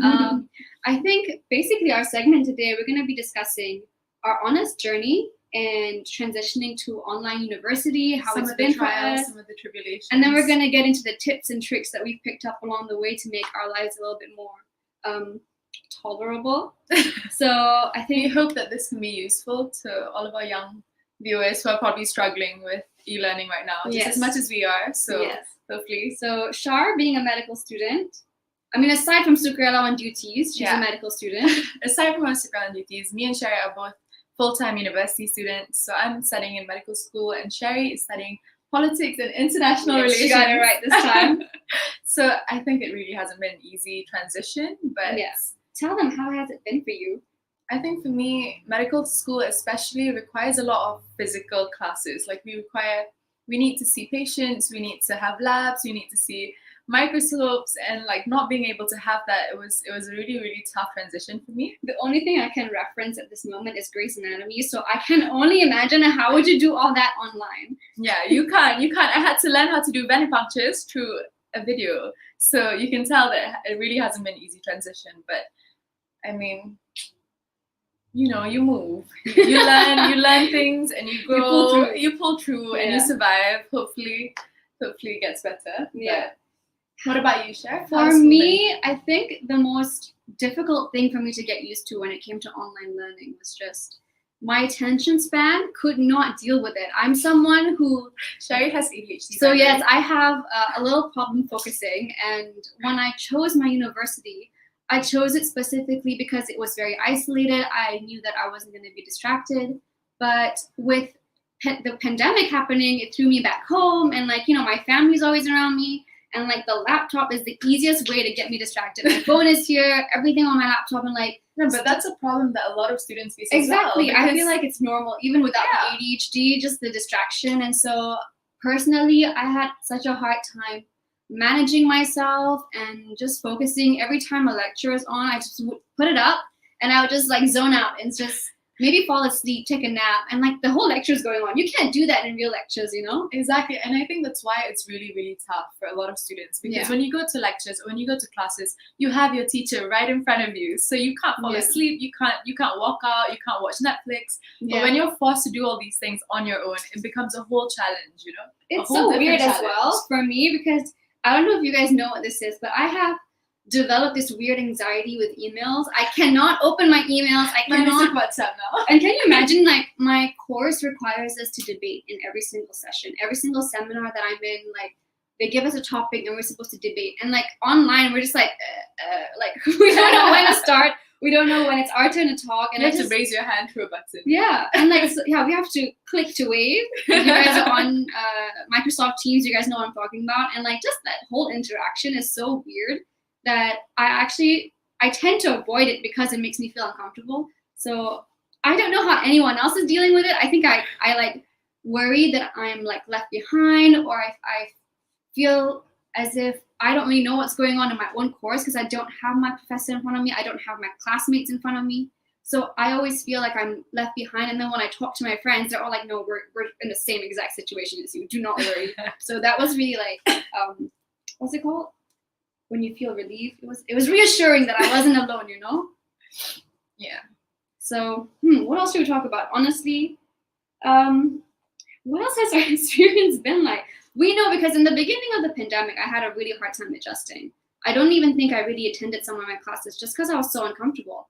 And it gets a bit depressing, right? It does. You end up studying at home every single day, and you don't get to see your friends. A lot of people, they get sad because they miss out on the entire college experience. And some people, they work so hard to get into their dream universities, and then when they get there, they can't do anything. They can't go out for freshers parties. They can't visit the towns. Yeah, that one I don't really. I mean, you know what I'm saying? Like, you don't get the college experience. No, not at all. It's so far from it. And I think that it really is just studying in front of a computer every single day and talking to people through your phone. So yeah.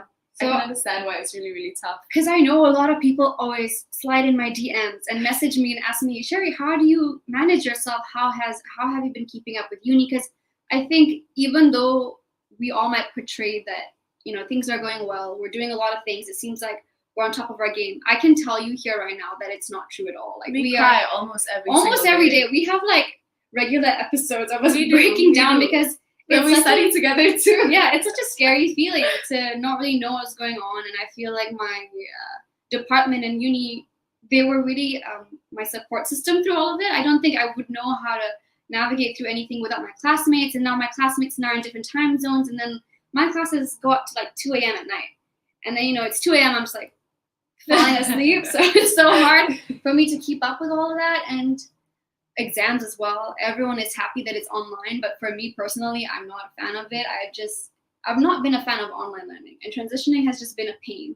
So I think we can get a little bit into our tips and our tricks. Yeah, I think we've been talking a lot about experience. So yeah, I'm sorry. a bit too long. Sorry.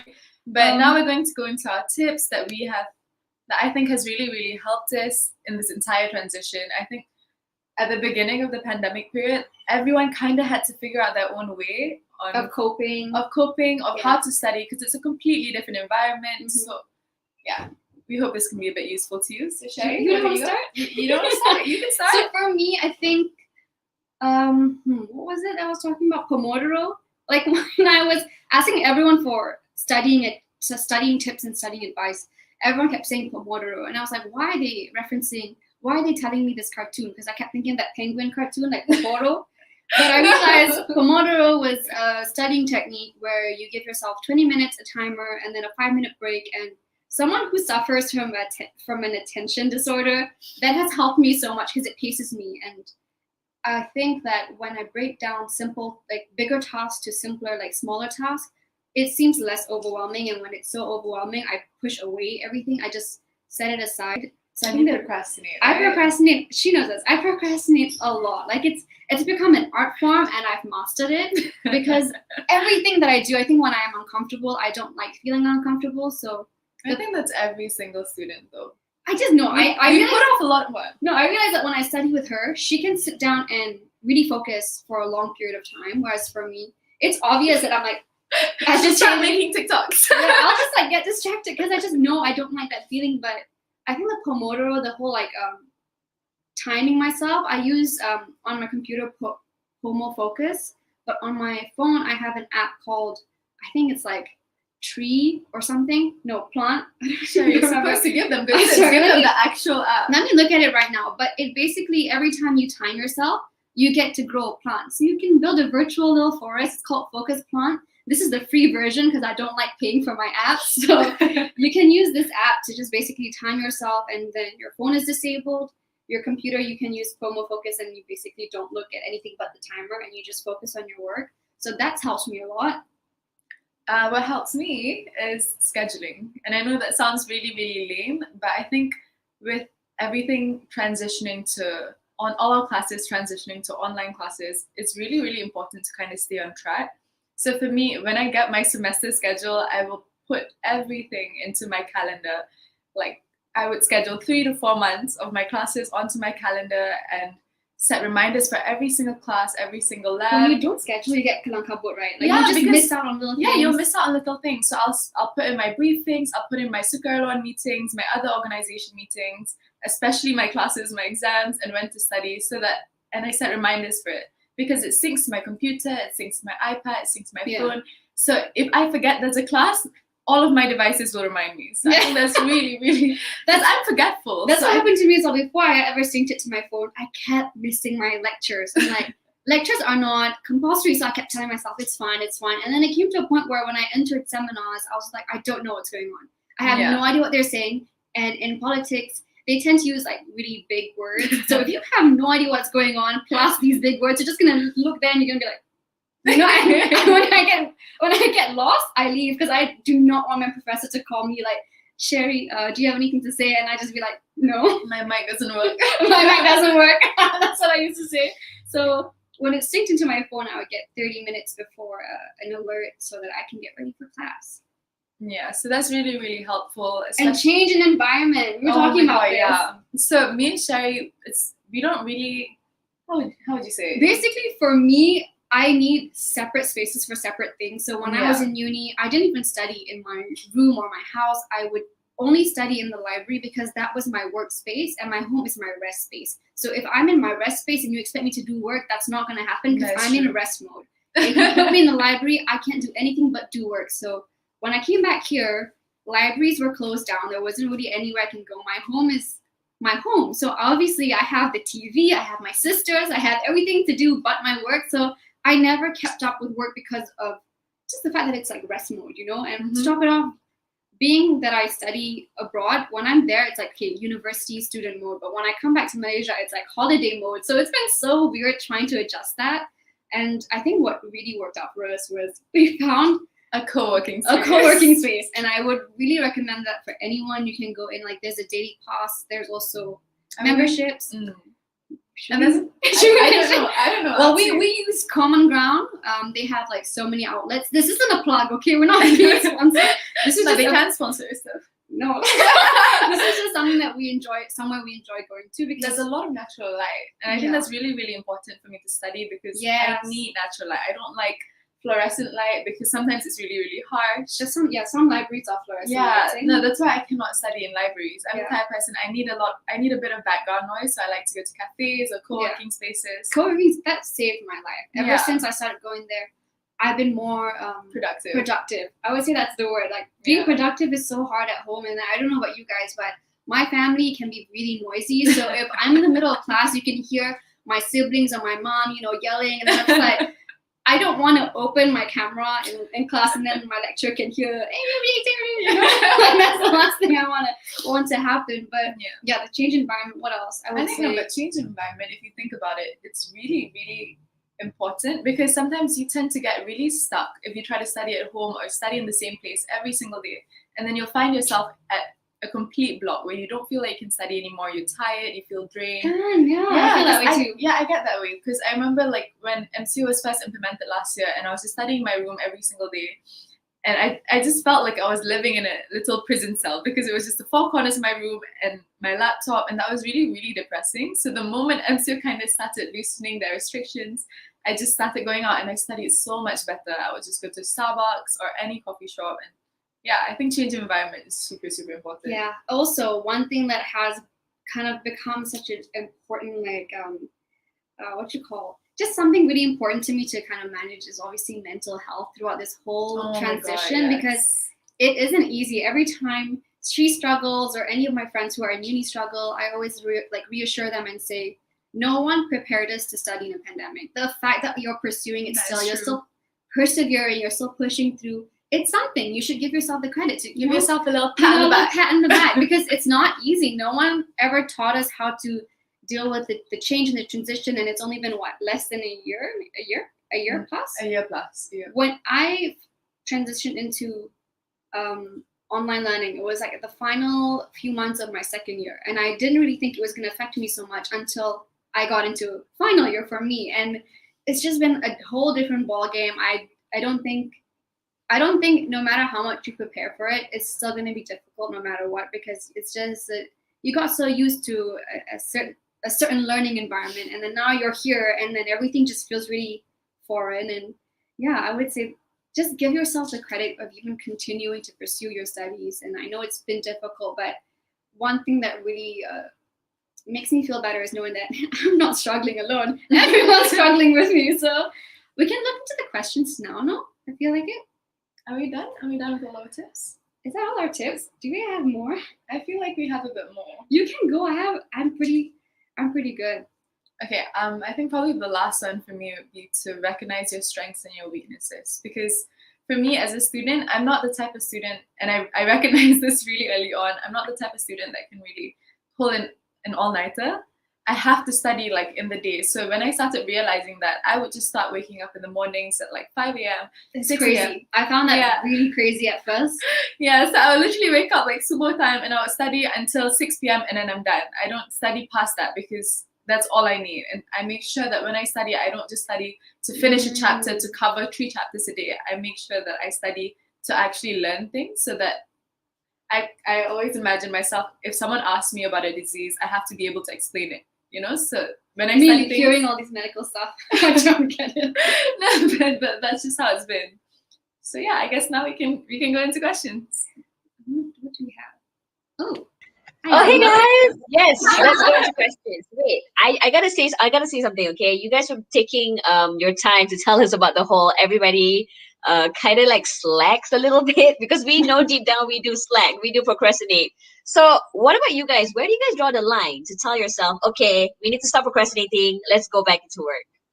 She's better at that than I am. I would say I'm very comfortable procrastinating to the point that it's absolutely risking my entire academic career. I'm like at this. No, I'm gonna be honest. I've come to a point where procrastinating is harmful to me. And I think that one thing that really helped me was confiding in people. I don't think you should suffer through this alone. I think if you're struggling and you feel like you need help, just be honest. I reached out to my university department, the health and wellness center in my university, to kind of update them on what I'm going through, because they're gonna be accommodating. They understand the position that you're in, and I would 100% encourage people to kind of have a communication with their department in uni or school, because you're not alone, and no one's gonna like look down on you for struggling at all. So yes. For me, I think you're gonna like my answer though. So for me, I like to make lists. So if I have an exam in a month, I will put out a list of every single day and every single chapter I have to study before that. And when I realize that I start slacking off, like when I start missing a few chapters in a few days, I will redo that list. I will redo it. And I redo it sometimes, like every single week, I'll redo the list, because I missed out a chapter. And when I see that, when I redo it, like I think 2 or 3 times, it's when I stop myself and I'm just like, Charlene, you have to get your things together. And that's when I draw the line. Because if she doesn't study, people die. Like this is like for me, right? I study politics, and nothing much will happen if I don't study. She might kill someone, Oh my gosh. Okay, well, I'm glad you guys have that for you guys. I'm sure we all have our own ways as well. There's questions in the chats, guys. We got one with Natasha Harun. Sorry? Do you want to choose it for us? Yeah, sure. I mean, I want to know the inspiration of you guys starting SKRLWN, because yes. Tell us. This is fun. This is a non-educational one, so it'll be fun. Okay, wait. I have a fun fact. I think before Sherry even started SKRLWN, I replied to one of her stories. I think you were talking about charity. NGO, about charity and NGO work. And I've always enjoyed doing charity work. I used to do it when I was a kid, when I was in university. I'm a member of the community service club in my university as well. Look at her go. So when I saw her posting about it, I was like, Sher, we should so start like a non-profit together. Because she told me she really wanted to do more charity work, and I genuinely enjoy it. And then, but it scared me because I think when I was like 22, 20, how old am I now? So don't reveal that. When I was 21, I just kept telling myself, one day I want to do this. One day I want to have my own nonprofit. And it always seemed like something that I could only reach or achieve when I was in my 30s or my late 20s, when I built myself up a bit. And when it was MCO time, I just like thought to myself, what am I waiting for? I can do whatever I want if I just get the right team. So that's when I branched out and I reached out to everyone. And when Shardeen came in the picture, I intended to have a volunteering society for SKRLWN because I grew up doing this. It was very normal to me. And when I did conservation work, I got a lot of questions from people asking me how I got in this, how do I know the right people? And I realized, oh, it's actually not as accessible as I thought it was, which is crazy because volunteering should be the most like accessible thing. No, but that's the thing. Because you volunteer with a lot of organizations, and one thing that I realized is that they're not really present on social media. Their websites are a bit hard to navigate. So for young people who would like to volunteer, I think that's a weird barrier. There's a bit of a barrier. So that's where we're bridging the gap. Try to bridge that gap. We try to make it more accessible so that, because I know a lot of young people, they want to help. Yeah. Like a lot of Malaysians are caring, like they really want to help. They want to be able to volunteer. So we wanted to create a platform where people could do that. Before SKRLWN was even established, and I put up on my stories, I was looking for a head of events and a head of social media. I expected maybe 20, 30 applicants. We got I think it was about 200 applicants. And I only have 2 roles. I don't know where to put you guys. And so that's when I realized there is actually a huge demand for help. People want to help. And at first, I think my vision was a bit more small scale. I just looked at volunteering, and when Shardeen jumped on, she really brought in her innovation, and she made us multiple things. We raise funds, for child participation, we raise awareness campaigns. What else do we do? We raise. Sorry, I'm nervous, but we've done a lot of stuff. I think in the 5 months that we've been. Yeah, we're only 5 months old, guys. We're not even 1 year old. We're gonna turn 1 this September. So yeah, I think SKRLWN has definitely expanded further than what I intentionally wanted it to. But really, all that I wanted was to create a community where you guys can enjoy volunteering, because I had such good experiences, and I feel like we learned so much. We learned so much from these people. And one thing I think that we wanted to use SKRLWN for was we wanted to teach people to volunteer in a way that's a bit more empathic, because I remember when I was volunteering back then in different organizations, it was always you give them food and then you walk away. I always wanted to make sure that when we started volunteering, if we were to help the homeless or refugees, I wanted to make sure that we teach volunteers that they're not just people you give food to. We wanted it to be something that's a bit more personal. You talk to them, you have conversations with them, you learn their stories, and you actually try to help them. Yeah. So I think my interest, my audience has always been the younger generation. And I genuinely believe that the youth we have today is so powerful that if you just paid attention and you gave them the right tools, there are a lot of things that we can achieve. Exactly. So I think we get looked over a lot. I don't think that a lot of the older boomers don't say that. Don't say that. My mom saying that. A lot of older adults tend to look past us whenever I talked about my ideas before this. When I wanted to start up SKRLWN, everyone was just like, why? Just dismissing me. They didn't think it was anything credible. So, I showed them, look how big the team is now, and every project that we start up ends up bigger than we planned it to be. Even this conference, we didn't really think we were going to be able to score the speakers that we got. We're really proud of our speakers. You have some amazing women on this talk, so... Yeah, guys, exactly. Like the fact that you guys said 5 months old, that's crazy, and you guys have done so much. That's so inspiring, guys. It just goes to show that anybody can basically do whatever they want as long as you put your mind to it. Guys, that's great. We actually have another question by Nurul Ain Harun. Because yes, how do you balance work with, your business and everything, and your studies and your personal life? You guys have to balance it. The personal you guys feel like you're glowing, okay? Like everything is great. I don't have a personal life. I just think that really, genuinely, everything has to be something that you love doing. I love what I study. I don't That's I wouldn't be true. able to pull through the 40 hours of self-study if I didn't like what I did. That's true. And with SKRLWN, it is just something That is I'm your so passion, right? passionate about. that Yeah. it doesn't feel like a chore. I would definitely say that helps me manage my life a lot. Managing itself, scheduling, I guess that's a good factor that Yeah. Shar pointed out. That would is my be point. impossible. And I think also having a really good support system. I Yeah. think being open with where you're struggling, where you're doing fine in, is such a key to me, because I don't think I would be able to persevere through any of the things that I did if my friends were not there encouraging me, or my mom and dad were not there to guide me, because there are things that I can't do alone. So I also think that this whole experience with being online is so lonely. I feel so lonely. I can't go. When I used to go to class and I didn't know what was going on, I would just like talk to my classmate and be like, do you know what's going on? And most of the time they'd be like, no. And I would feel so much better. But then now I just feel like everyone knows what they're doing but me. So it's just been really lonely. That's true. Wow. Yeah, so having people around you has been, I think that helps me a lot personally. Yeah. I'm just gonna say scheduling. Capricorn like that. I feel like I balance everything because of my schedules, and I try to keep to it. But honestly, yeah, support system, that's really, really important. Yeah, also with the whole like managing things, the one tip, I know it sounds scary, but the trick is just to do it. There is no way around it, Oh my God, over it. that's true. There's nothing. You just have to do it. Whatever you want. If you need to graduate, you have to do it. If you want to start up something, just do it. Like that was my motto this year. Just do it. You're not like Just do it.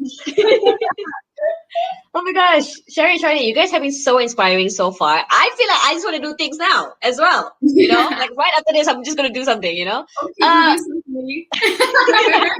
right? Let's go to the next question, DYG Fatin, because I think this is really important. I think a lot of us go through so much stress.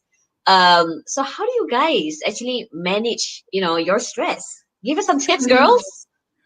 First, cry first. I would say that's a good thing to do. Get it out of your system. I'm someone who believes in emotional stability. You have to get it out. No, but that's true. Yeah. Because if you want to study, if you want to be a good student, you have to have a healthy working Do you brain. remember the other day?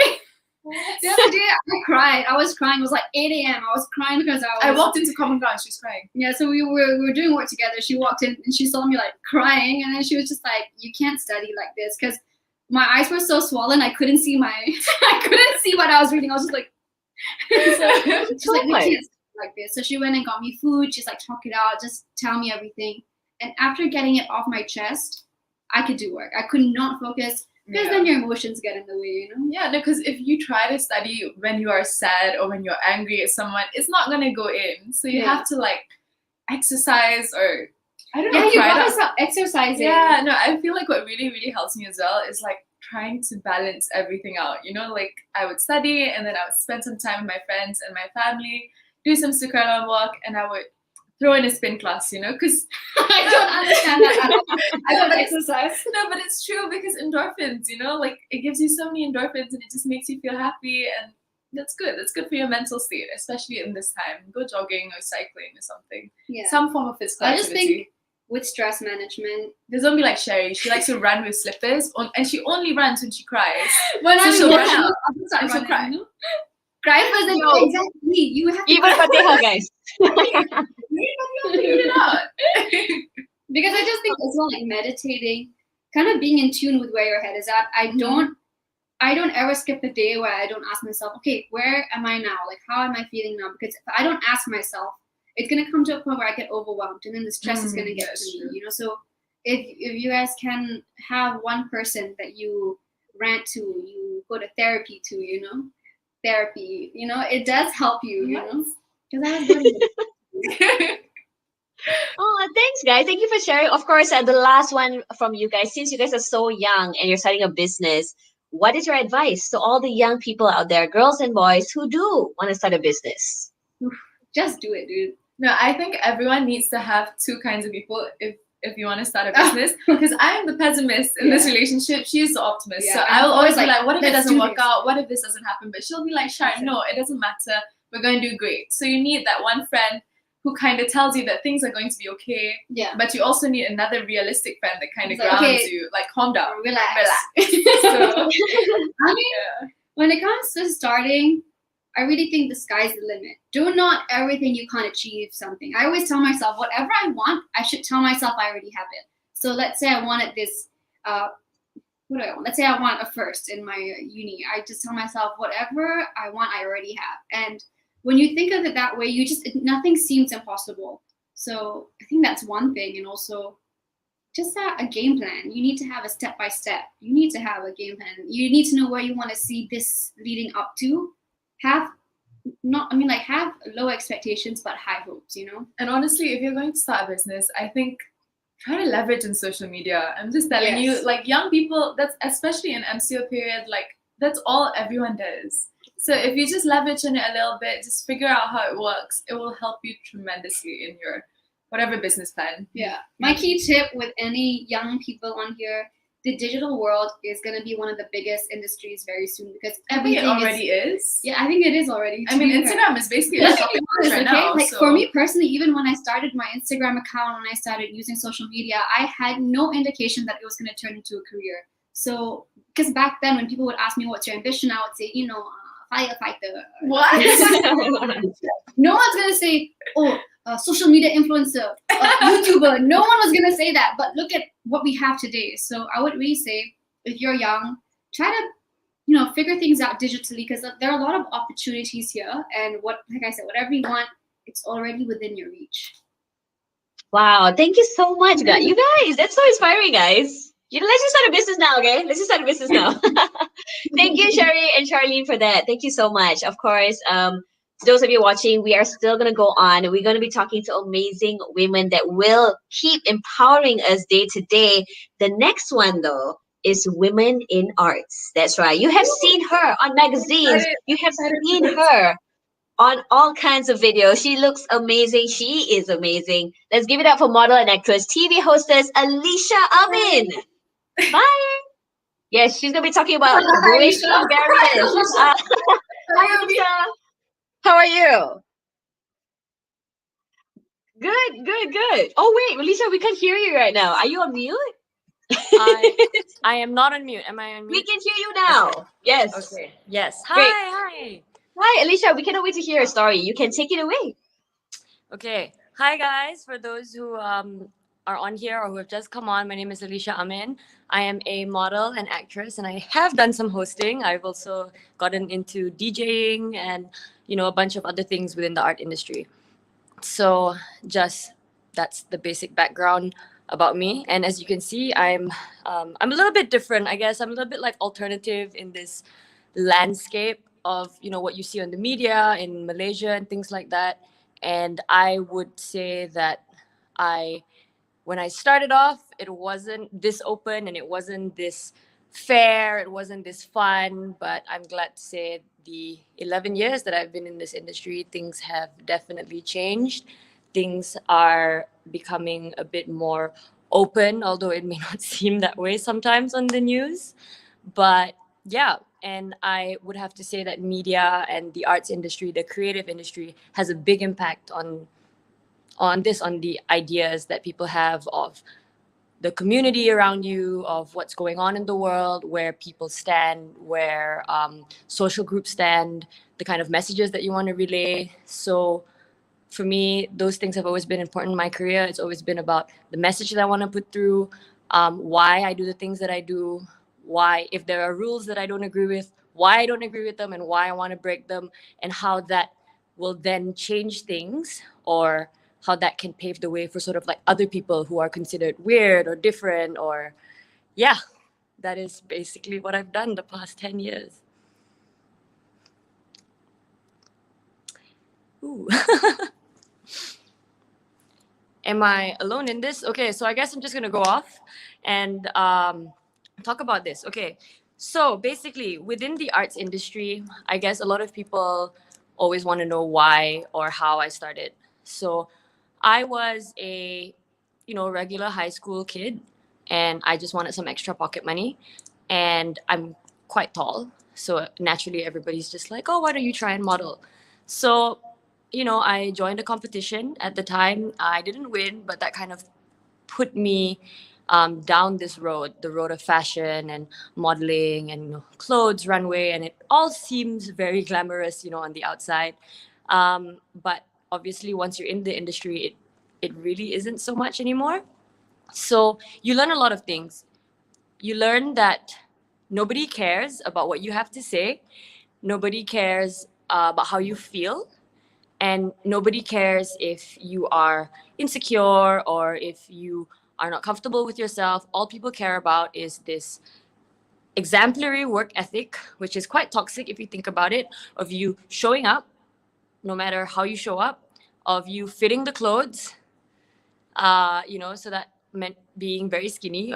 Well, in my industry, meant being very skinny, fitting into the sample size, um, just all of these things, all of these pressures. And I was very young. I was 15 when I started this. And so my journey thus far has always been about, I want to express myself. I like this. I like this medium of expression, where I collaborate with a group of people, whether it's, a fashion show or a photo shoot. You have a whole team of people. You have photographers, you have stylists, you have makeup artists, you have hairstylists, everybody in their own right is an artist. And you guys come together and you guys create something, an image, right? It could be a video. And you have certain limitations and you have certain restrictions because obviously you are nothing but the messenger. And when they put their clothes on you, or when they decide this is the makeup design or this is the hair design, you don't get a say. For celebrities, it's very different. I got into acting and you have a bit more creative freedom, but for models, no. For models, you are the canvas and you have to make somebody else's vision and direction work, even if you don't know how to do it. People can give you extremely, extremely different opposing sort of ideas, or they can say, okay, I want this shoot to be serious but fun. And you're just like, serious or fun? And for me, that was very, very hard. But that is also something that I felt like you had to be really, really creative to do. You had to know how to be yourself, bring yourself in this, and you had to know how to make sure the client was happy with your work, and you needed to know how to maintain this good chemistry and this good relationship with everybody else on set within these limitations. And so I think maybe for certain people, models are just like, oh yeah, they just look pretty, they just look like they just walk on the runway, or they just like pose for photos.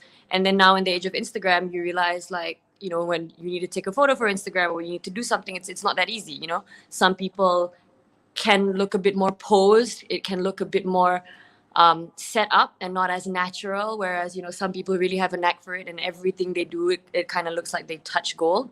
So that in itself it's a skill that you can develop, and it's a form of expression to me that I am so lucky that I picked up at such an early age in my career. And moving forward, now I'm an actress, and there are many aspects of modeling that do not work in the acting world, but definitely those things helped. And so moving on to talking about why this industry, right? I was like a straight A student, and I wanted to become a vet and all of these things. And somehow or other, it was love. I tried modeling, and it was just kind of like that was it for me. I went back to uni for 2 years, and even there I still kind of fit whatever I could of modeling in. And eventually, when I had to come home to Malaysia for other reasons, I was just kind of like, this is something that I'm good at. This is something that I genuinely enjoy doing. And in Asia, it can be kind of tough because everybody has this Eurocentric beauty standards. Not so much now. It's an uphill battle, but people are starting to fight it. But at the time when I came back, at the time I started, about 2012, 2013, I was in the industry. It was this whole like pan-Asian, Eurasian sort of look and feel. And I'm like this little brown girl.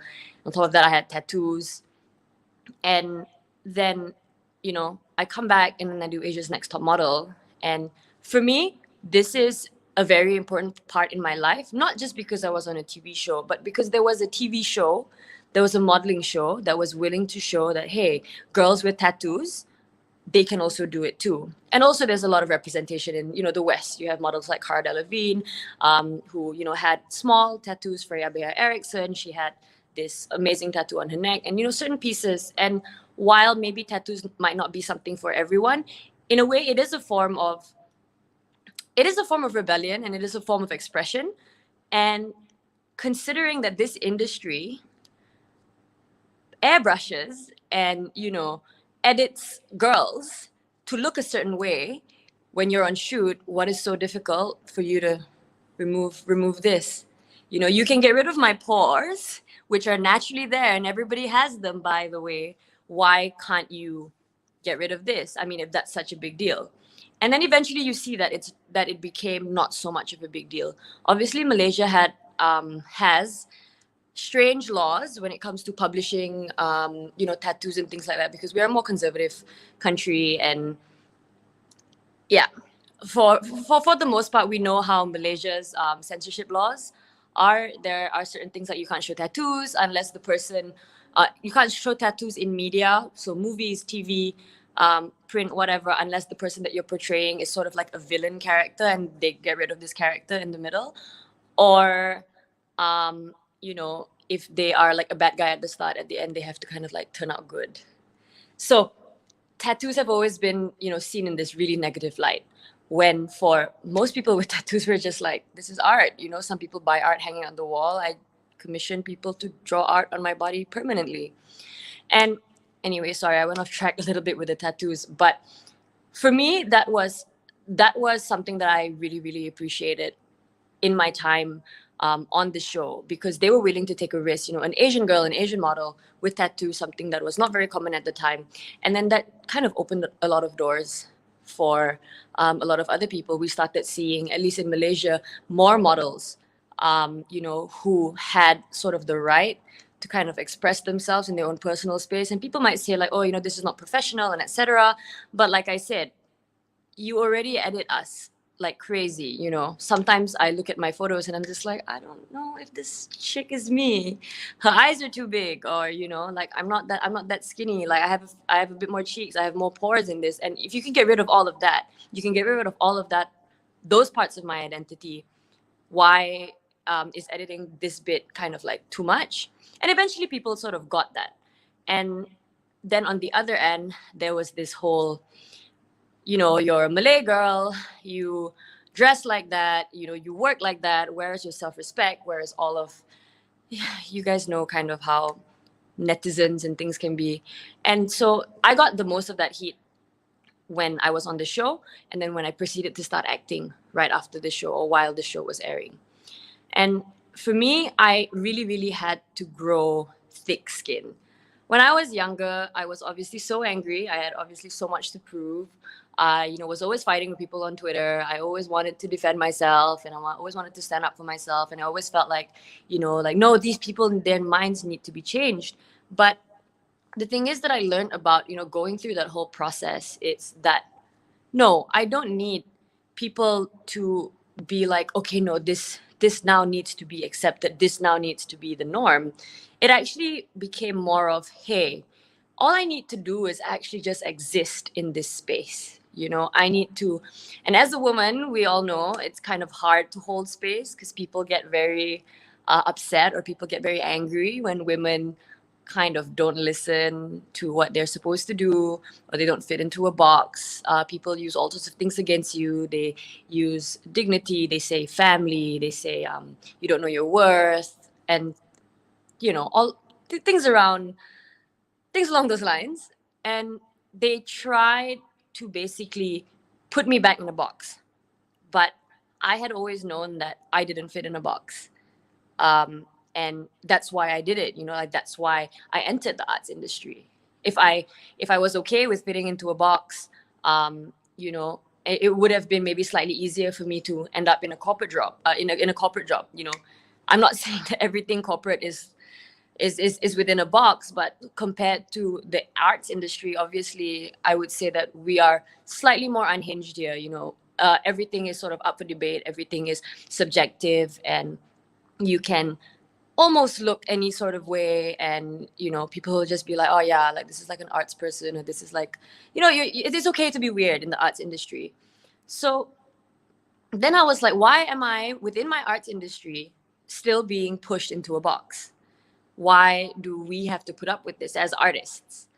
And so I just decided that I was just going to continue doing this. I didn't need people to like me. I didn't need approval. I just needed to continue doing it. I just needed to go up, take up space, and continue doing what I think I do best. And obviously do it with the right intentions, and you do it nicely and you do it honestly. I think it's different if you're just going out and like you're hating on people, and then then you come back and you're just like, oh, why do people not like me? That's completely different. But if you're just there literally doing your job and you're doing a good job at it, and people are trying to take you down, just stay there. Just really hold yourself in that space and keep pushing forward. I know everybody's like, okay, yeah, you're just telling us to be tough, or like, how to be tough. Well, my thing has always been reasons. When you do something, have reasons why you do it. And also work very hard to be good at something. And once you put in the time, and even if you're not that good, once you put in the time, once you put in the effort, once you've done it, once you've done the work, if people like, the worth, how much blood, sweat, and tears you've put into this, whether it's a project or whether it's something that you've learned, or whether it's something that you want to do, you know the value of all of your effort because you lived through it. And then you just keep doing it. You've seen all of your improvements. You've known every single time you fell and you stood back up. It's all you. So how to be tough is to basically tune out everything. And what I mean by everything is not just ignore the haters, but almost in a way ignore the compliments. I used to get so many compliments, and it was just like left, right, and center, all sorts of people being like, oh my God, I love you, when I was on Asia's Next Top Model, because I was on TV. And you know how people get when people are on TV and things. There's a little bit of an idolization culture, which works, obviously. But unless you are a big star with a big fan base, when you come out on TV for a bit and then you stop, all of that disappears. So if you get addicted to the compliments, or if you get addicted to that dopamine boost when you get when people compliment you, when it goes away, you're gonna freak out, right? So it's the same. You don't pay attention to the hate, and you don't pay attention to the compliments either. If anything, if you have time and if you have the stomach for it, maybe you can try and sift through the hate and differentiate what's hate versus what's criticism. Criticism usually is packaged in a way where they will say, this is not right, but this is how you can improve. If there is any direction for improvement, or telling you like, hey, this is how this can get better, that is usually constructive criticism, and that is something that I don't think you should ignore. So that for me is my recipe for tough skin. And maybe you don't have to be, all the way out in like the arts industry and putting yourself out there into the world, but I think this can really apply to day to day. I know a lot of people who want to pursue things. It could be a hobby, it doesn't even have to be like your entire life, your career or things, but it could be a simple hobby. I would say one of the most common things that women always lose out on is time for themselves and things that they like for themselves. And to me, that's that's so important. Like, as a human being, if you are not fueling your soul, you're not going to be happy, Like Charlene and Sherry was talking about earlier, you just got to go on and you just got to do it, right? You just got to do things. You just got to be in the right headspace.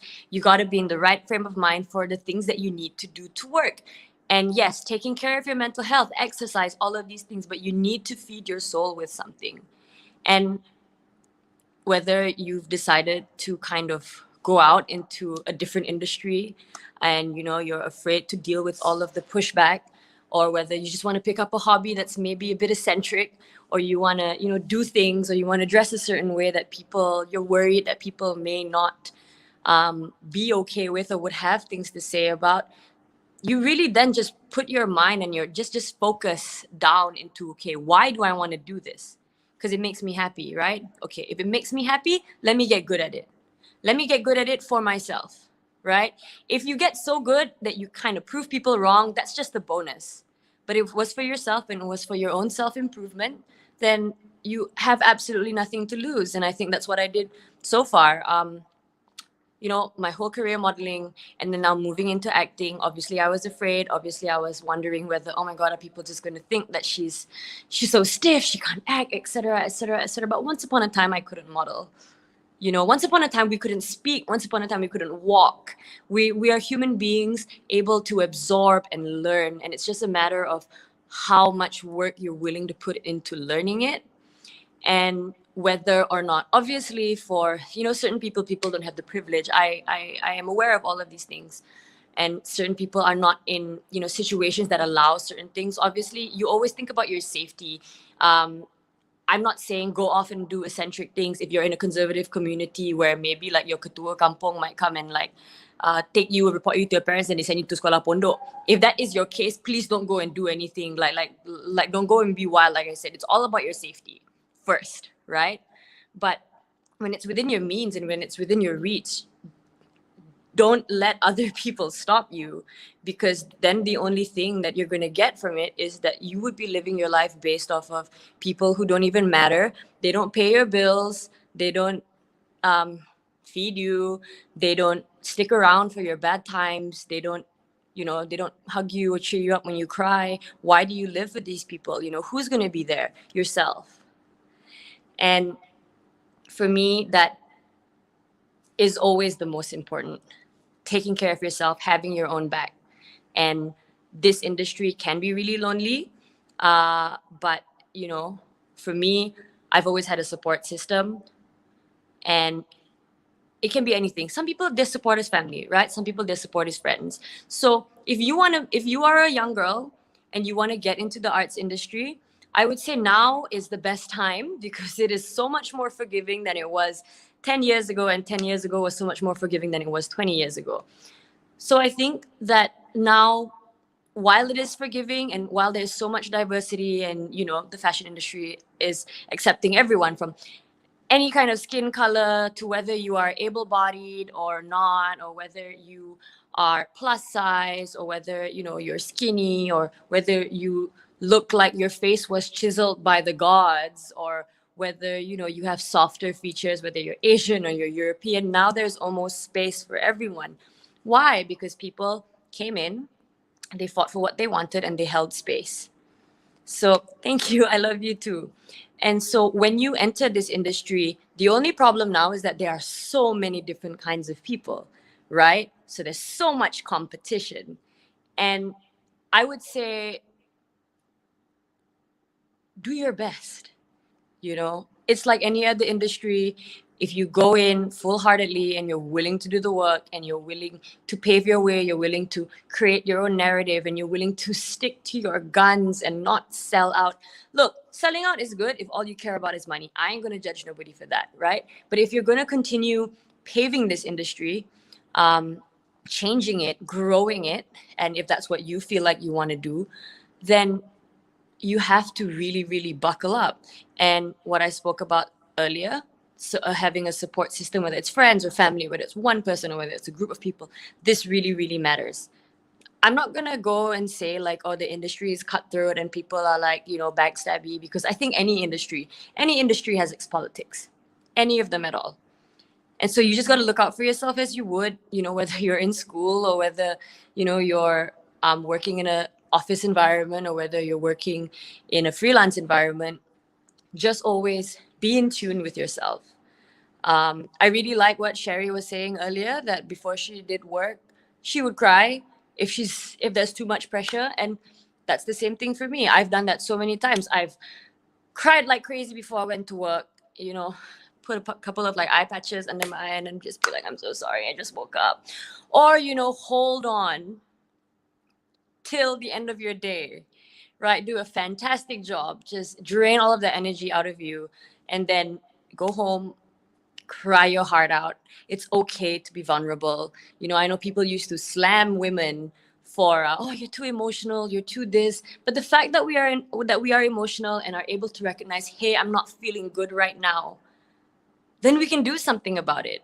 You know, any form of withholding your own emotions within yourself and not addressing them, that is extremely toxic for anyone in any industry.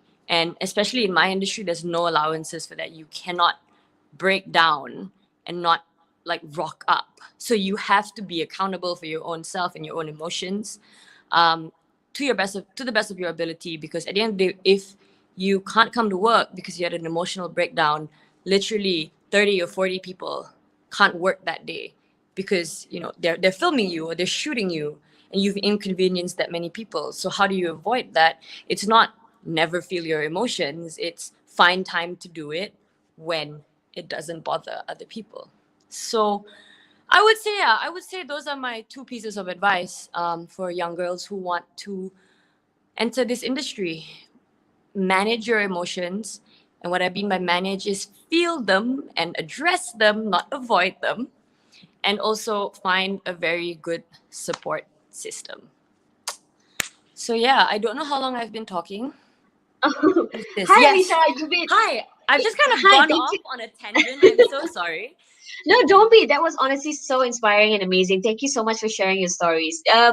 We actually wanted to, the Sherry, founder of SKRLWN, actually wanted to ask you, because you're a woman in arts and you are so sort of public about yourself, how do you sort of draw the line between what's public and private?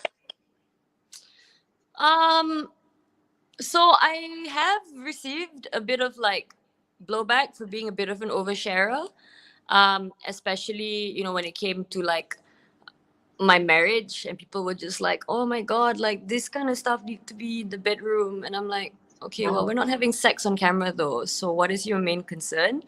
But where I draw the line is, like I said, I'm pretty in tune with myself, right? And so I know, like, I want to share this, right? I when I'm happy about something, I would want to share it. Or when I'm extremely moved, whether it's like, you know, when I talk about mental health, or when I talk about things that are not so great in the world that are happening, when I'm extremely moved, I just kind of go, if this was happening to someone, would I want them to know it? I mean, would I want them to tell me?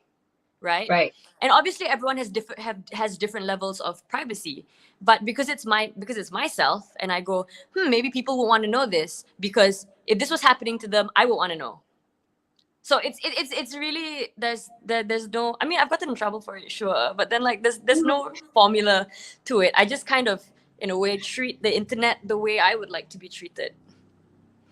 Wow. Okay. Wow. I love the confidence, though. I think a lot of us are very scared to show a certain side of ourselves because of And that. that's fine. No, honestly, that's completely fine. Like, I'm not out here saying that like, oh, everybody should like be an oversharer or should be really open about things. That's just, you know, like, don't feel any pressure to share things that you are not ready for. There are obviously things in my life that like I wouldn't share, you know, but that's probably because I feel like, oh, okay, you know, maybe people would not be comfortable sharing those things with me, or I just don't want to, like, you know, like you can have any reason you want to do whatever it is you want. And I think if you want it or if you don't want it, that's good enough. You don't need to apologize for whether you want or you don't want something. And I think that's, you know, since we're on the topic of women empowerment and women, that is something that we need to change. Okay, ladies, like, stop saying sorry for everything that you do. Yes. Okay? Stop apologizing. Just, I know I did it just now as well, but like, see, like, it happens to all of us. It does. I mean, even Ariana Grande said, sorry for saying sorry too much. Like, no, Yeah. you know? Actually, I like the fact that you brought up the point of, you know, when you're working, they would cover your pores, you know, your natural side, but they can't cover your tattoos, right? And Oh, no. you are The very, excuse that they give is, oh, we, you know, there's so much to airbrush out. And I'm just like, yeah. but you, yeah. Yeah, but you Yeah. know? Yeah. Yeah. So You changed my face though. That's fine. right. It's just very, very interesting because you're super comfortable with yourself. I can really tell that you're very passionate about what you do. it kind of reminds me of like the beauty standards in this industry, because you're sort of like in both spectrums, you know, you're in like the whole, oh, I'm supernatural, I love myself, but when you're in work, you know, they sort of cover all of your pores and make you look like a certain way. So how do you feel about the beauty standards when it comes to women, of course, in this industry? Well, if I'm going to be completely honest, I think when I started modeling, I didn't fit the beauty standards. I was Okay. not someone, I don't think I was anybody's first choice ever. They don't Right? know what they're talking about. What? Well, okay, no, look, now they say that, right? Wow. Now people will be like, oh my God, that's so ridiculous, that's so crazy. But see, I worked for that.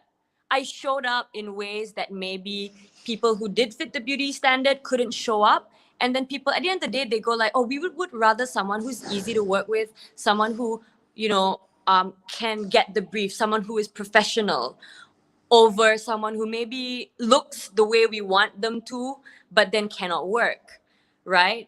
And this, it does happen sometimes, but generally it doesn't happen because it's the fashion industry and everything's extremely superficial. But this is something that I realized can happen because that was my journey. And literally being, when I was about 17 and 18, it was just so hard. People always made it seem like you have to be thankful that I'm giving you this job.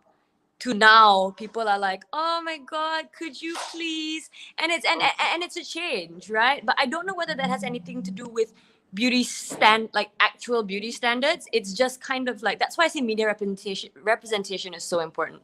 When there is somebody who looks a certain way, put out in the media, they are showing up, they are holding space, being themselves, people who look like them, and this is where it falls into anything. Ashley Graham, as an example, for plus size ladies, any black actor or actress, Indian or Chinese actors and actresses in Malaysia, in mass media.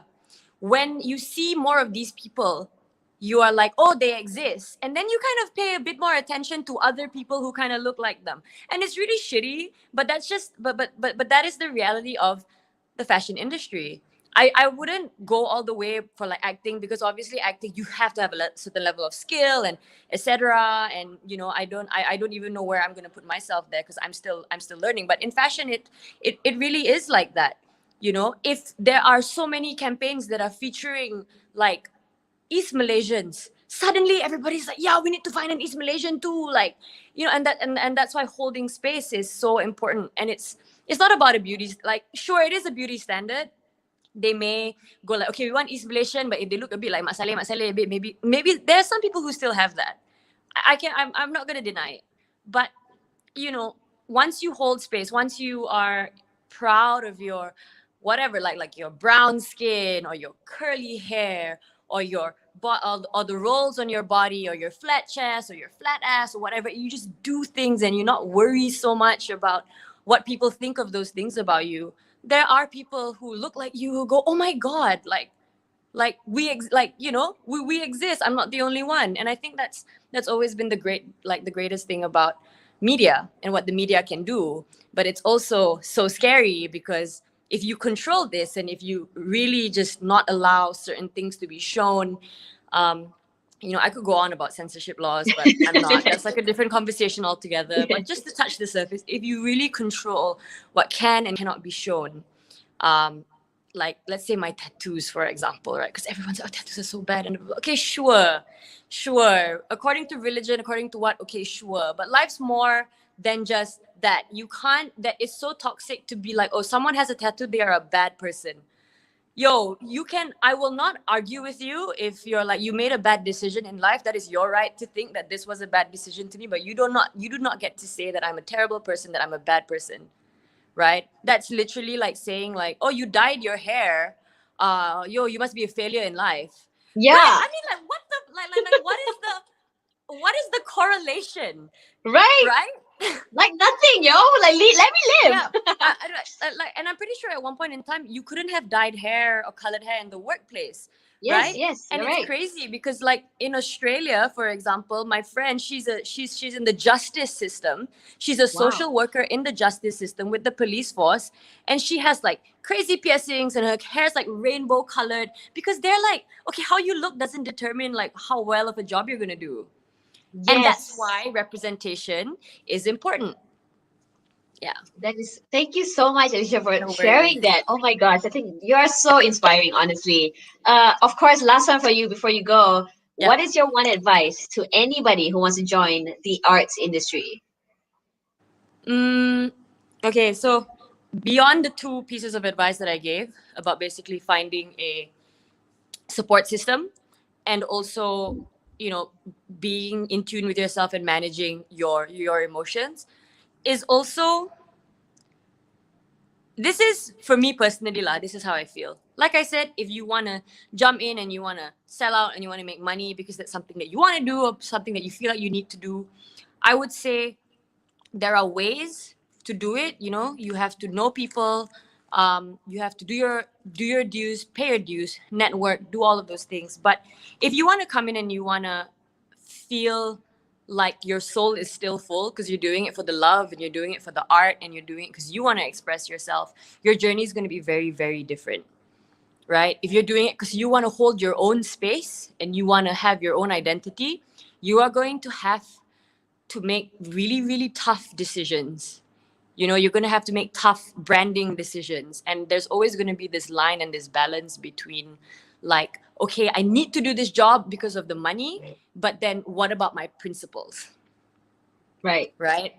Like, I was recently offered, on the day that the courts had ruled that the, you know, unnatural sex charges Yes. were basically, they don't withstand in federal court. On that day, a TV station had offered me a TV drama, and I haven't done Malay dramas since about 2018. And I was like, oh, okay, you know, like I'm a new actress. I'm aware of that. I realized that I need to pay my dues as well. But the script was basically slandering the LGBT community. Oh no. And it was No. and it was, and you know, my role or my character in particular didn't really have much part in it. And I can be fully honest with everybody, like everybody knows how big of an ally I am. And Mhm. I thought about it. I sat there and I'm like, I could use, you know, I've had a whole year of MCO. I could use this money, you know. And I just ended up like one whole night I was crying, you know, to my husband, and I was messaging all of my friends in the community, like, is this okay? And my friends are like, you know what, just do it, right? Because they get Oh. it. They get, you have to put food on the table. But I sat with myself for a while and I'm just like, how would I feel? Right? So my husband it's, for him, he's not going to give me any shit. I don't think anybody would give me shit, but he's not going to give me any shit for anything. My friends in the community, they seem to understand my case, but I'm like, okay, but what about me? Right? I asked everybody else, didn't ask myself. And I sat there and I was just like, I wouldn't enjoy filming it, one, which means that I would probably be an asshole on set, you know? And I wouldn't be proud of it when it came out, right? Right. So maybe I got the paycheck, but I wasted my time, right? Yeah. And of course, I understand and I can address that, yes, I do have a privilege to not be able to do it. I can make a call, you know. Mhm. I can make a call and be like, oh, okay, no, maybe I have some savings. I might have to like eat Maggie every day, but like I can do that, right? Mhm. So, but that's me. I sat there and I thought about these things and like, okay, well, can you do without the money? Yes, I can, I guess. I have to like cut on spending until a next job comes, if it comes. But that is something, as you enter the industry, you would have to do. Unless you want to sell out and you don't care and you just want to do things for the money and everything, totally respectable. But then you have to, you know, you can't pretend that you then stand for something when you don't, you know. And yeah, that is, I would say that is the biggest advice that I could give somebody who wants to enter this industry with Wow, their own set of principles. Alicia, Yeah. thank you so much. I mean, of course, be true to yourself because at the end of the day, you only have yourself, right? Yeah. So, Yeah. Wow, Alicia, thank you so much for coming here to speak your truth and tell us your story. You're so inspiring. Hopefully, we'll see each other soon. Take care Yes, and yes. Thank you. have a great weekend. I will. Bye. Bye bye. All right, guys, we have so many amazing women who have talked to us today on the Female Forces of Malaysia, but we're not done yet, okay? We're going to take a short break. In 15 minutes, around 7:45, 7:50, we'll be back and we're going to bring in some more influential women to talk to, all right? So, everybody go take a break, have a snack, drink some water. We'll see you in just a bit. Bye.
Hey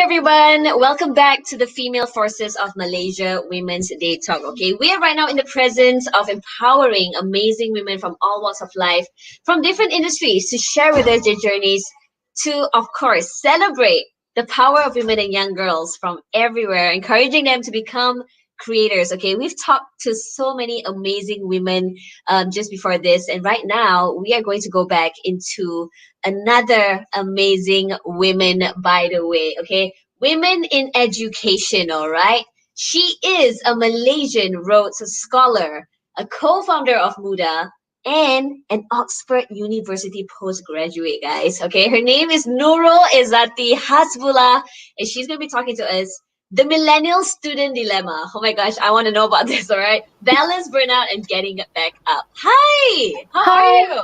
I'm good. Thank you for having me. Thank you so much for doing this, Nurul Izzati. You can take it away because we want to know how you got here. Thank you so much. Well, first of all, I think I want to thank the organizers for doing this amazing session and for inviting me as well. Well, since this is a talk on women education, I feel it's only right for me to share a bit of my background. So I'm from Kota Damansara, Selangor. My education background entails I went to a local SMK and then got placed in an SVP in Kuala Terengganu. So my time in the asrama was when I really pushed myself out of my comfort zone. So both academically and co-curricular wise. So from the asrama SPM, I applied for the Yayasan Hazanah Scholarship under the Early Harvest Program using my trial results. So Alhamdulillah, I got selected from that. From there, I went to do A-levels in KYUEM, where I also got the opportunity to sit for the SATs. And Alhamdulillah, I got offers from both UK and US universities.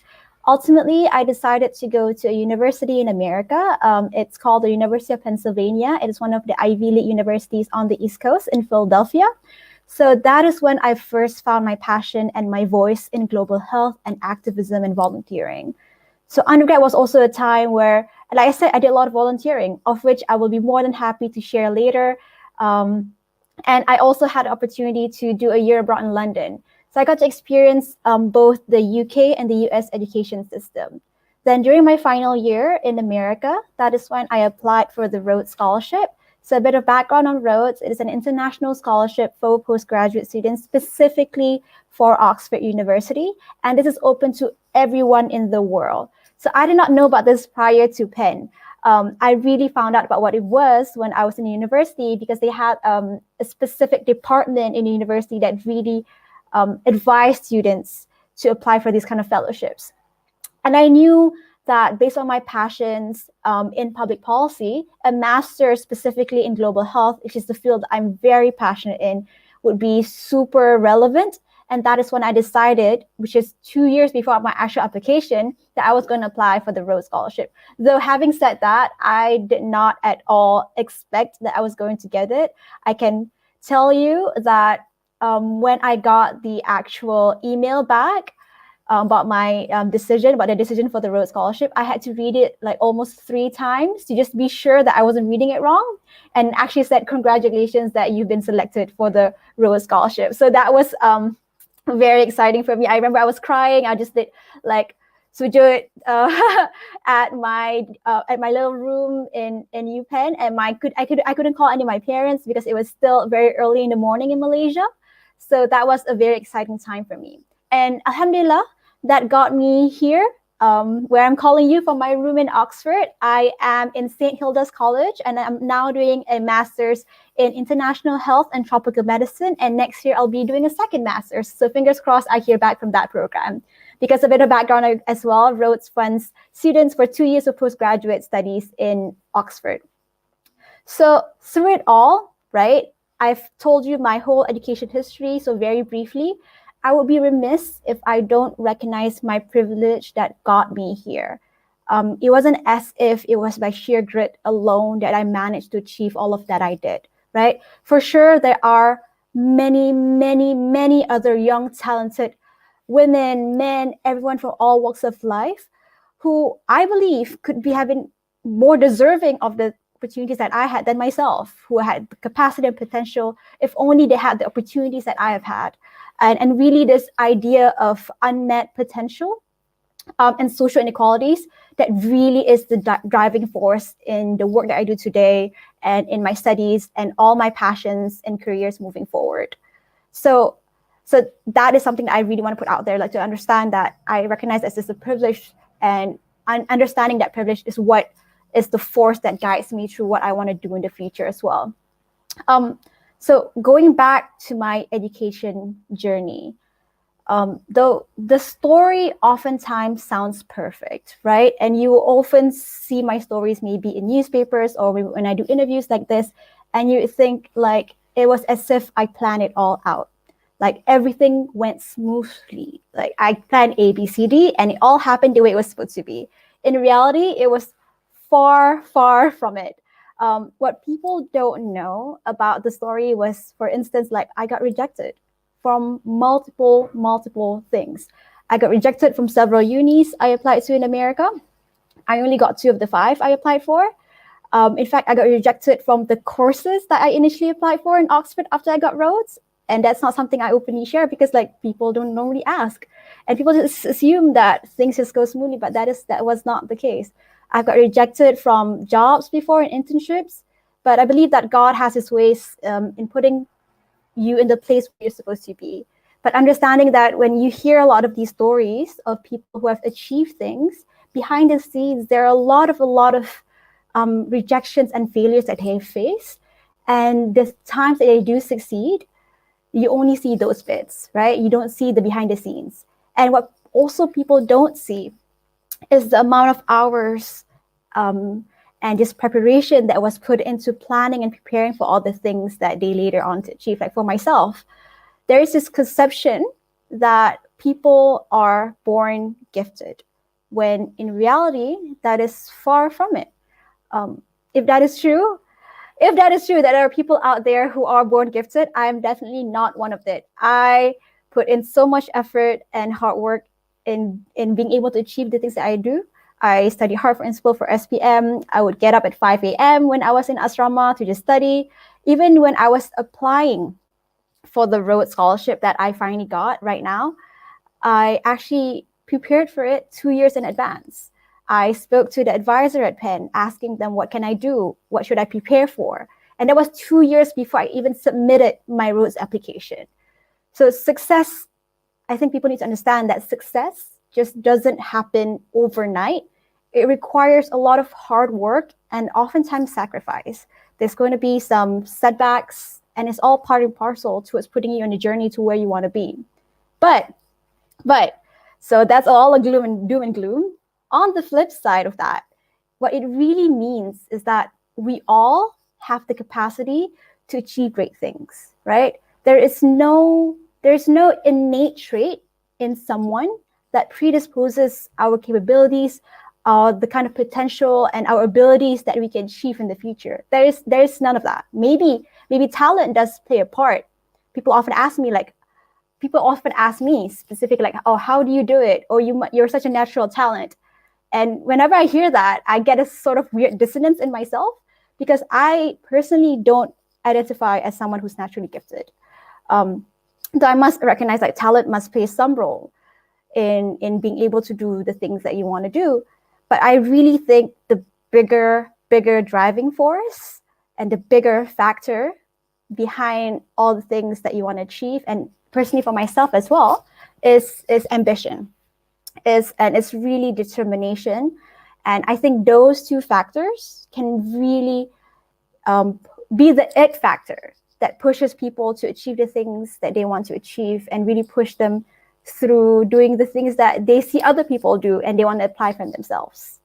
So I think that's also another key thing that I hope people understand, that there's nothing special, putting aside the privilege, right? And that's not like a smaller side, it's a huger side. But besides that, like on top of that as well, it's really the amount of effort and determination and ambition that you have for yourself and your drive to achieve the things that you want to achieve and see the change that you want to put forth in the world. Also, throughout this time, what has been an interesting part of this journey, because as going back to the whole topic on balancing burnout and getting back up, is that I've had bouts of mental health struggles, right? It's not been an easy sailing journey for me, and it's not something that I often share out publicly as well. For instance, when I was in primary school, I was severely bullied. I was ostracized when I was in asrama, which was really, really far from home for me. And I'm also a survivor of sexual assault. And I remember when I first shared this story, a good friend of mine reached out to me and said, "Thank you for sharing. It's inspiring to know that they themselves is a survivor of sexual assault, and that they can still achieve the things that they want to achieve." There are a lot of things that happen, I think, in our lives, but really what makes it different is how we get back up from it. And I recognize that oftentimes that can be very difficult, right? There's some predispositions and factors that really enables one to get back up better than others. For example, having a strong support group. But I think in the long term, understanding that you are who you are, and your struggles and mental health issues does not define you. You define who you are for yourself. So some other things that happened to me was that I was severely depressed during my time at Penn. During my first semester, being away from home, I don't have any family in America. So that was very difficult for me to get used to initially. And I was also struggling actually here due to some personal issues as well. So things don't go smoothly, and understand that that is part of the journey, and understand that that is okay, right? That you are not alone in experiencing these kinds of things, that you feel that you are the only one experiencing in this entire world. All these things happen to the best of us, and you need to know that it's okay to recognize that and to seek support. Personally, for me, it took me a while to reach out for the help that I needed. And that was one of my biggest regrets. I think underlying that delay in reaching out for help really comes from the fact that I refused to acknowledge that me, the person that I am, had mental health issues, or that, oh, I don't have time to deal with them. It's far from the truth. When you push these things aside, what you're doing is just delaying the inevitable, right? It will always come back to you because it's always a part of you. Only when you recognize it and you address it and you talk it out and you name it, can you really overcome it. So I know it's also a privilege to get help, but at the very least understand that you are not alone, that you have people around you who love and support you, and your mental health does not define you. And I think that's a very significant part in anyone's journey. I think all of us millennials journey towards achieving what we want to achieve and pushing for. And another question that I often get asked is, how do I manage my time? How do I do all the things that I do? How do I manage my studies and do advocacy and volunteering on the side and have time to socialize and really sleep, right? And really, I think as cliche as this advice is, I just take breaks and make time for the things that are important for me. In fact, like as I'm speaking right now, I'm actually writing a 24-hour exam that I'm pushing off for a side to do this because I'm passionate in the cause that SKRLWN is forwarding, and I'm passionate in sharing stories and empowering other women. So taking the time to do the things that matter to you really fuels your ability to push forth in all the other aspects of your life. And as part of taking that time is taking rest. The most counterproductive thing, and I know I'm guilty of doing this thing as well, is taking guilty breaks, which is really ineffective breaks where you feel like you should be working. So you're not working, but your mind is still caught up in what you should be doing. I'm also guilty in doing this very inefficient activity, but I think the bigger lesson there is to be deliberate. Oftentimes when I take time off and consciously take time off to recharge, to be aware, to recognize why I'm doing what I'm doing and what's the bigger picture I'm aiming for, that's when I'm able to really find meaning in the work that I do and quote unquote be productive, however that is defined for you. So I also make the times out of the things that are important to me is in volunteering and student leadership. And I've volunteered in a lot of different places. I've volunteered in Warsaw, in Guatemala, in America, in the UK, and a lot in Malaysia. Because I think what's driving that is the recognition that there are a lot of inequities in the world. And really, one of the biggest things that you can do as a person is to use your time to push a needle forward in making sure that the world is more just, to walk that walk and to walk the talk that you put forth. And really, it was during all these volunteering activities, initially I was just applying for random things, was when my passion in seeing a more just world was really culminated, right? It was during these times that I got to see the people on the ground, the people whose lives are impacted by the unjust systems that we live in and the structures that we live in, and the voices of the disenfranchised and those that are left behind in this big system that we have of the world. And with a lot of volunteering, I've learned that there's a lot of need in this world, and no matter how small you think your act is, it will always leave an impact. Doing something, no matter how small or insignificant you may think it is always better than nothing. And I'm always asked by people just randomly DMing me, like, how do you get involved in these acts? How do you get involved in volunteering? In Malaysia, there's so many amazing NGOs and channels, SKRLWN being one of them. These NGOs are always accepting of volunteers. You can fundraise, you can even start your own in your local community. It does not have to be big. You just have to start somewhere. And before you know it, you are just on the snowball of doing the things you're passionate in and doing the work that you believe should be done.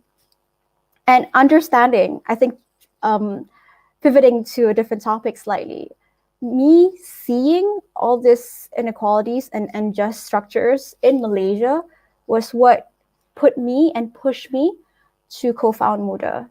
So it was really born out of desire to see something new in the Malaysian political scene. So it was post Langkah Sheraton, right? I was outraged to see what was happening in Malaysia. And I was in America at the time. And America at the time was the time of Trump. So somewhat the country was also falling apart. But in the burning ashes of the country rose people who stood up and said enough was enough. And all those people was a woman who is really an idol to myself, which is Alexandria Ocasio-Cortez, a really grassroots woman, a take no BS kind of woman who really started from the ground up, from the people's voices to push her in a place where she can make the change that we wanted to see. And I believe personally that there are so many other AOCs in Malaysia, but what's missing is a platform to highlight them. What's missing is the idea that the young, like us, we have a voice and we have power and that our opinions matter. So that was what prompted me to really co-found Muda, and that is what the party stands for. I cannot lie, right? When I first got the opportunity and I was reached out to, I was second guessing myself. And it was really because people always have this conception of politics. There's always this idea as a young woman, like, is this my space? What are the consequences that I was going to bring forth to me being in this space? And being in politics is a arguably very public situation to be in. And as a woman in public, we all know it gives you more spotlight to be harassed and assaulted. And really, when I asked my friends, what are your thoughts on me starting this thing? They said, and my parents as well, be prepared to face a lot of backlash and criticism, but understand that we are here to support you and we love you. And they were the words of my friends and family. So guided by that and guided by the by the advocacy work that I do, which is through the organization 111 Initiative, where we advocate for more women's participation in politics. That is when I made the final decision to take this opportunity, right? If I am given this opportunity to really build a party from the ground up in a way that aligns with my values, in a way that aligns with the visions of what Malaysia should be, and the power of the youth in guiding that vision forward and seeing a better Malaysia. And I decided to take it up. So it really is guided by the idea that the youth are the future of the country, and we need the youth, us, and also young women, all of us here, to understand how powerful we are and that our voices matter.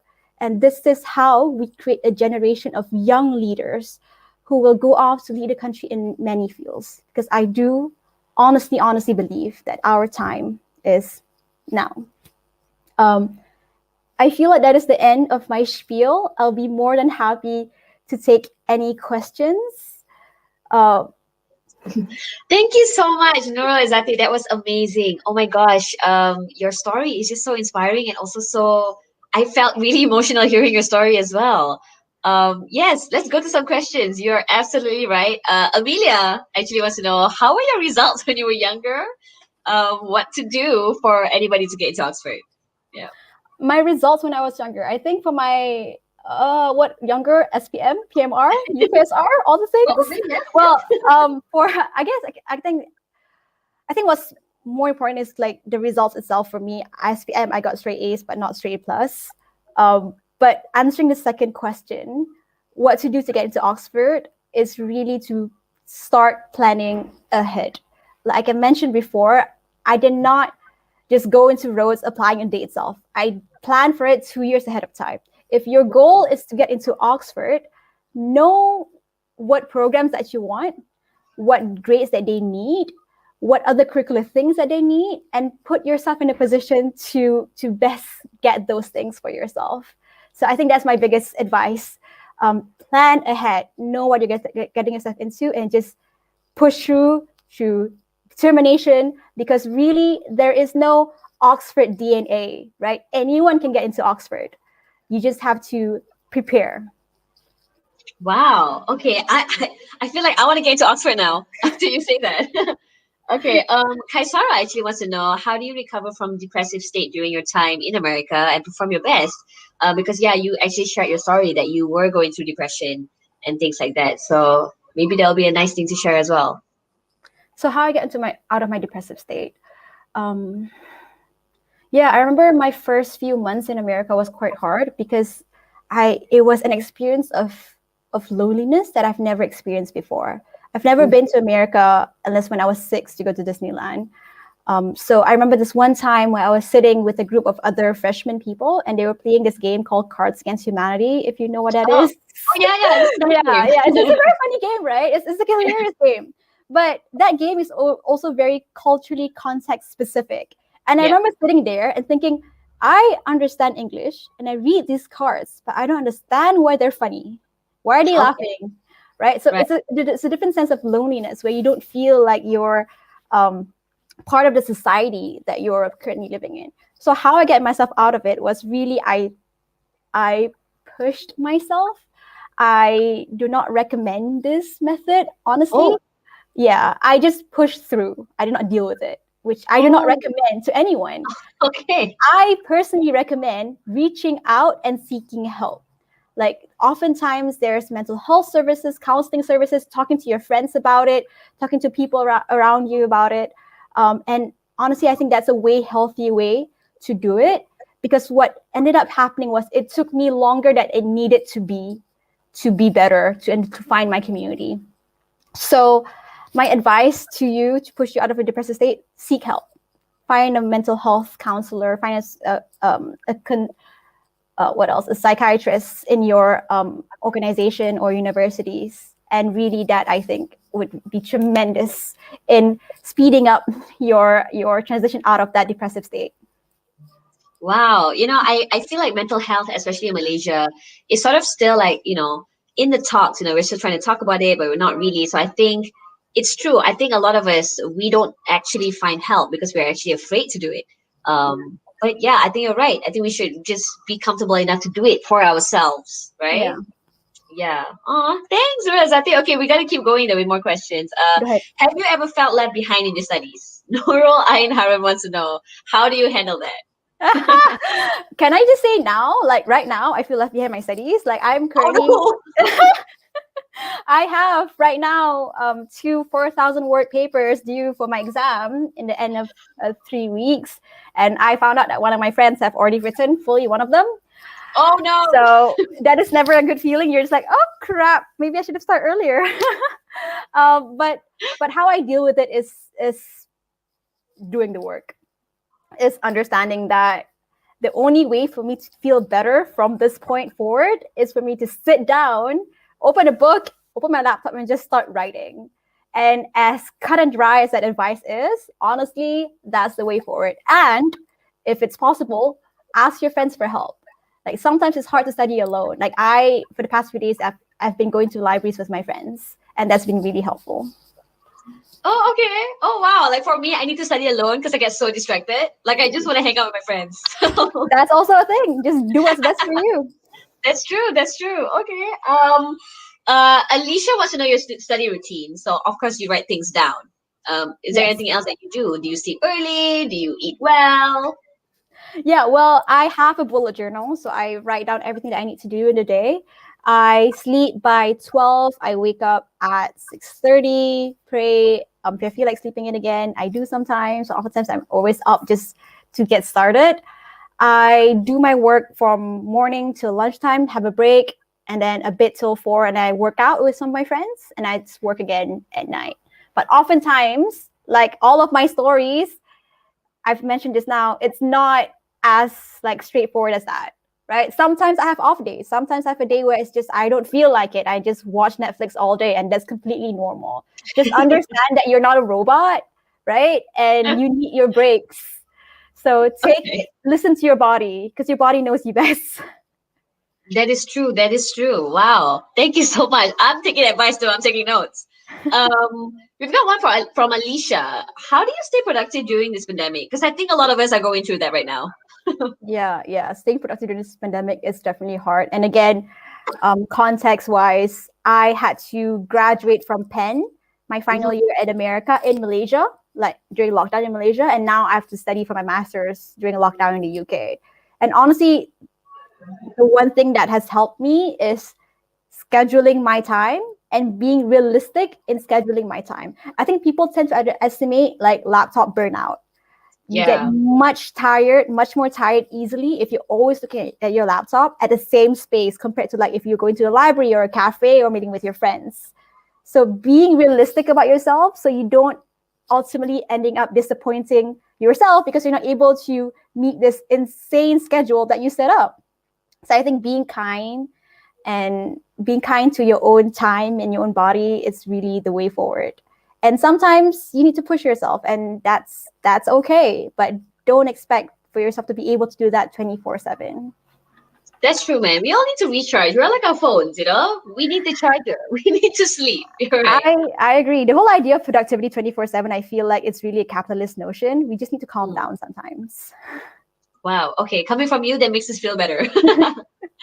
Alia actually brought up a really good question. The fact that you are a Muslim in America, and of course, like in where you are right now, around Oxford. Do you actually go through these kind of challenges, being a Muslim and being different from other people? It's very interesting, right? People, when I tell them I went to America, people are just more worried about me. Like, have I faced Islamophobia? And again, America is a huge country. And I've just been smart about not going to spaces where I know there are people who just hate Muslims. And I think back in Malaysia, I was also more identified as a Muslim because I was wearing the hijab. So I think that was also a paid factor in being more careful. But interestingly enough, the only time I've experienced Islamophobia was when I was in the UK. 2 times, when I was in London and when I was in Edinburgh. And I specifically remember what happened. When I was in London, I was on one of the red buses, and it was quite late, around 10. It was very close to the New Zealand shooting. And I remember a man who was, I think he might have been slightly drunk, coming onto the bus and looking me straight in the eye and said, they should have gotten more of you guys in New Zealand. Go back to where you came from. The classic stereotypical Islamophobic rants. And I was just there in shock. I just could not move. I didn't do anything. I wanted to record, but I also didn't want to escalate the situation. And I think these are some of the things that happen. But that's more on the extreme scale, right? On a more minor scale, it's really the day-to-day, finding places to pray, finding time to pray, because class schedules don't align with prayer times. And also, fasting is starting in a month, and I have exams literally on the same day. Honestly, the challenges with that is it's easy when you have a community. So I found the greatest solace from my Muslim community when I was at Penn and here as well. So being abroad in of itself doesn't make it challenging. Doing it alone makes it challenging. So when you find a community, it makes everything a lot easier. Wow, I'm really, really sorry you had to go through that though. That's honestly so hard to go through, especially when you're alone. It's so scary and everything. It is. And you know, there's a lot of stabbings in London. So I was just like, oh God, please stay away from me. Oh my goodness. Well, we're so grateful that you're okay, you're happy, and doing amazing right now. So that's the most important part. Let's do like one last question from Ayman. Are there any expectations that you place on yourself being a Rhodes Scholar? Wow, yes, because you have that title. Do you feel a little bit pressured? Thank you for the question. 100% I do. I think it's a tale as old as time as a young woman to feel imposter syndrome. I don't know about you, but like even as I was walking around in Oxford right now, sometimes I get this out of body experience. I'm just like, what am I doing in Oxford? Like, how did I get here? Even when I got Rhodes, and like I said before, I needed to read the acceptance letter like 3 times just to be sure I wasn't reading it wrong, because I'm like, that can't be real. I do place a lot of expectations on myself, and I recognize that talking to a therapist here that is really a source of a lot of anxiety that I have on my day-to-day, because honestly, these expectations are not even there are things I put on myself, but the foundation of where they come from is expectations that I feel like people expect from me, right? Like people tend to expect, I make this up in my own mind that people expect me to act a certain way or say certain things or do certain things. And when I succumb to these expectations of people that it's not even real, I don't even know if they're real, I just made it up in my head and put it on myself, that's when I get anxious. That's when I feel disappointed for no reason. That's when I second guess myself. And I've realized that's not the most productive thing. Don't get me wrong, like pushing yourself is always good. Doing things that you're passionate in is always amazing. But understand what is the reason that's underlying it. Like what is your niyyah in doing the things that you do?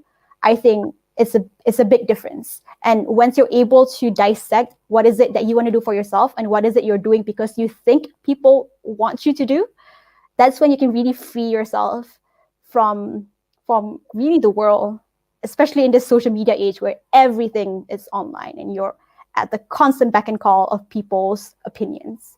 And it's something that I'm personally still going through. But thank you for the question. Nurul Azati, thank you so much for sharing your story and being so open and comfortable to really tell us how you go through things on a daily. That's so amazing. Thank you so much. Any last words for anybody who wants to do what you do? Okay, so my final last words, I needed to think about this for a while. But if you were to take one thing as a young woman, or all of you guys listening, is to be brave. Because personally for me, I don't think bravery is innate. I think bravery is like a muscle. It's something that gets stronger the more that you use it. So be brave in applying for the things you want to apply for, to speak up, to reach out, to dream big.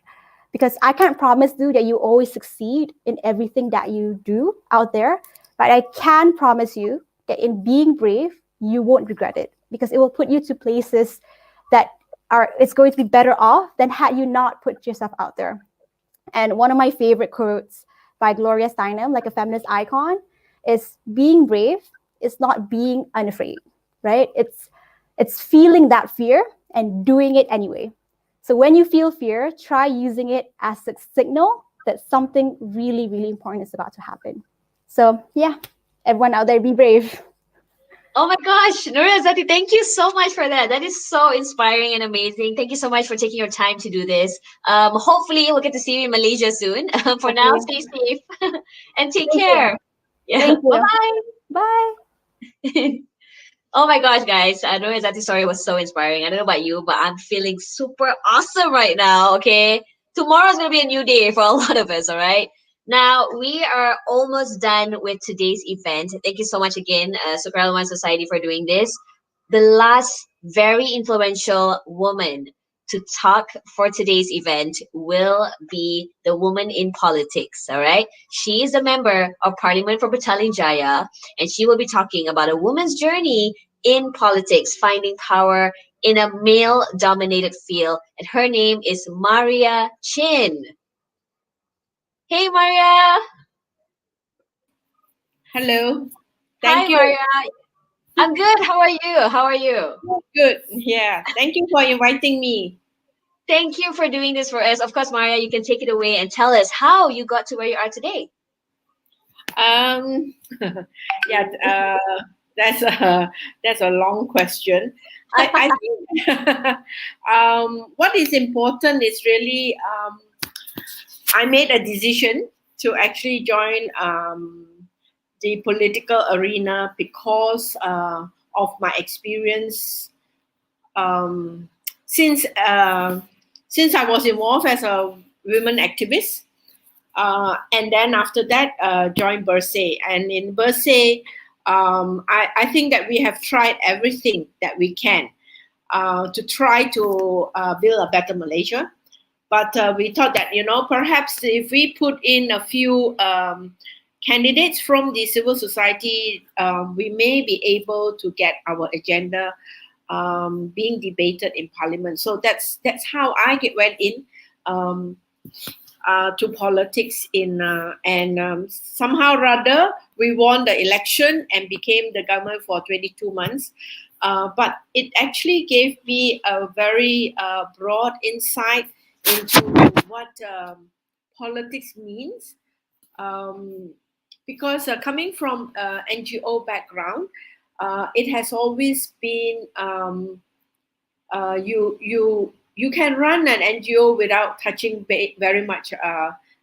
You can actually run an NGO without touching base very much with the clients that you actually serve. Yeah, you can be an advocacy group, you can be a legal group, but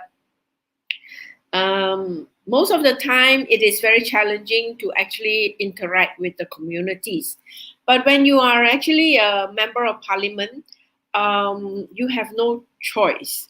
Not that it's a arduous task. I actually enjoy it, to be honest, interacting with the people from Petaling Jaya, and I serve 3 duns, 3 state assembly level, Bukit Gasing, Taman Medan, and also Sri Setia, with 135,000 voters and a population of almost 300,000. So that is the length and breadth of who I serve. But I think that what is most important is that you can actually run activities that will actually have a better impact on people, because you are on the ground and you know their problems, and you know that this program will be able to actually help them come out of not being able to put food on the table. I have in Petaling Jaya, even though everyone thinks that it is a thriving urban city, but I have urban poverty. And in particularly, the women actually suffers the most. Simply because they also have to take care of the family, as well as to work, as well as taking care of the community. So they are very challenged in a community. But I think that what is most important, that when women enter into politics, I personally wish many more women actually enter into politics, because I still believe that a minimum of 30% will give us the critical mass. The critical mass is very important for us to actually push any kind of policies or laws that will actually help to uplift the rights of women, to uplift the service delivery to women who really need it, to actually get policies, budgets to the women who actually are struggling to put food on the table. And that is the reality. These are the lived realities of the women that we have who are in the B40, as we all classify them.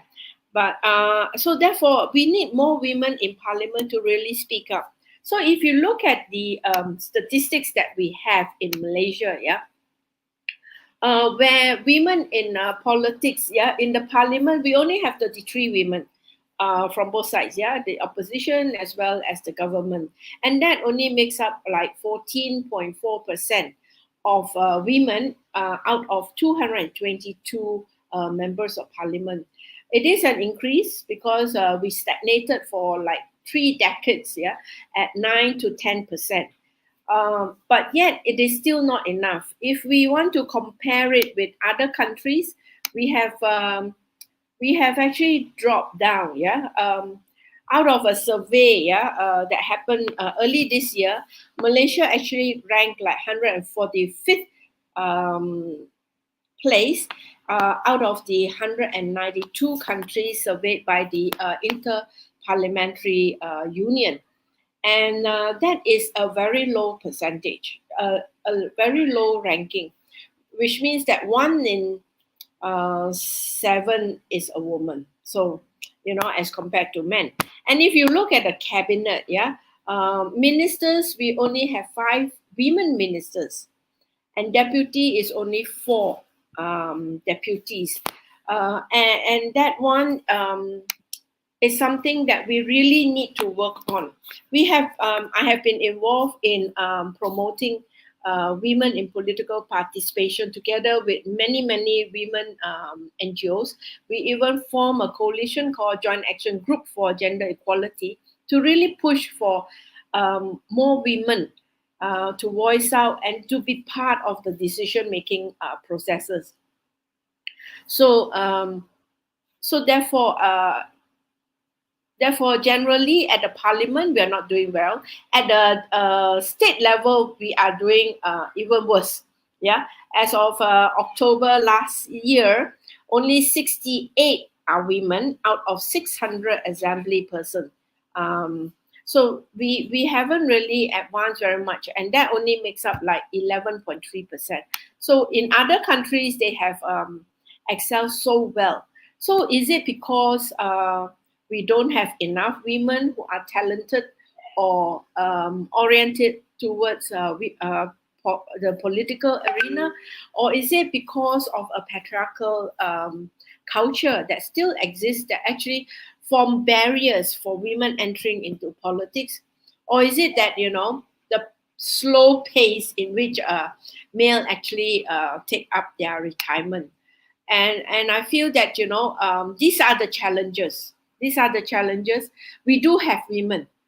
I mean, the previous speaker and all your speakers are the talents that we have of women who have actually done so well in their own field. So I don't really take the excuse that we don't have enough women or that the women are not good enough. We have many women. And it is actually the opportunity that political parties will have to orientate or reorientate themselves to accept that they have to make space for women, because if they continue to talk about equality and non-discrimination, it actually means that you have to actually include women, and you have to level the playing field for women so that they actually enter into the political field, knowing what they are getting themselves into, as well as making space for them to actually help to make decisions. And I believe, I'm not trying to be biased, but I believe women do make good decisions, and they are the best decision makers that I have actually come across, but we are being crowded out. Yeah, women in politics entering into politics are being crowded out. There are gatekeepers where most of the decision as to who stand, where you stand, how much support you get are all determined, unfortunately, still in a very male-dominated committees. Yeah, that are making the decision for everybody, for the party as well as for the nation to a large extent. So, so therefore, these are the things that we need to think about, and it's actually a challenge. Yeah, and this year, International Women's Day, the theme is actually choose to challenge, and I feel that all women, including men who actually support women in the political field, need to actually come forward and actually help us to push for the agenda, to actually help to say that let's give everyone a fighting chance. Everyone needs to have a fighting chance, and regardless of whether what gender they are, what race, religion, or social background, everyone should be able to stand as candidates and should be given the equal opportunity. And women particularly has to be part and parcel of the decision-making process. And I feel that, with more women together with me, I think we will make a difference. And policies and laws, I can bet you, will take a different shape, will be more inclusive, will actually cut out the layers of discrimination that is being faced by women. So therefore, I feel that, political parties need capacity building. They need a full reorientation of their view about patriarchy, and to look at equality and inclusiveness as something, as a norm. Yeah, as a norm that can be accepted within the political parties. And of course, if we look at our electoral system, yeah, we don't have local council election. I always campaign for local council elections simply because I feel that is a very good platform for women, for indigenous women, for Orang Asli women, for any marginalized groups, individuals, independent, to actually come in to experience the political processes. Because at the council level, you get exposed to all kinds of things, including your constituents. You have to actually deal with their needs and demands, as well as deal with the government officers. So in a nutshell, you actually enter into something which will give you a full exposure of how to deal with people, as well as how you deal with a bureaucracy, and how you can actually between the grassroots people and also the officials and all that, you can actually push for a reform agenda. I think that it's important for women to start pushing for reform that will actually bring them closer to decision making, because childcare affects them, health affects them, education affects women, transport affects women, all kinds of issues affect women, and yet we are not really fully part and parcel of the political processes of making decisions in that light. So I definitely am for local council election. Nobody can tell me that it's not necessary, because if you tell me if it's not necessary, I think then therefore you are protecting yourself and want to remain as a councillor forever.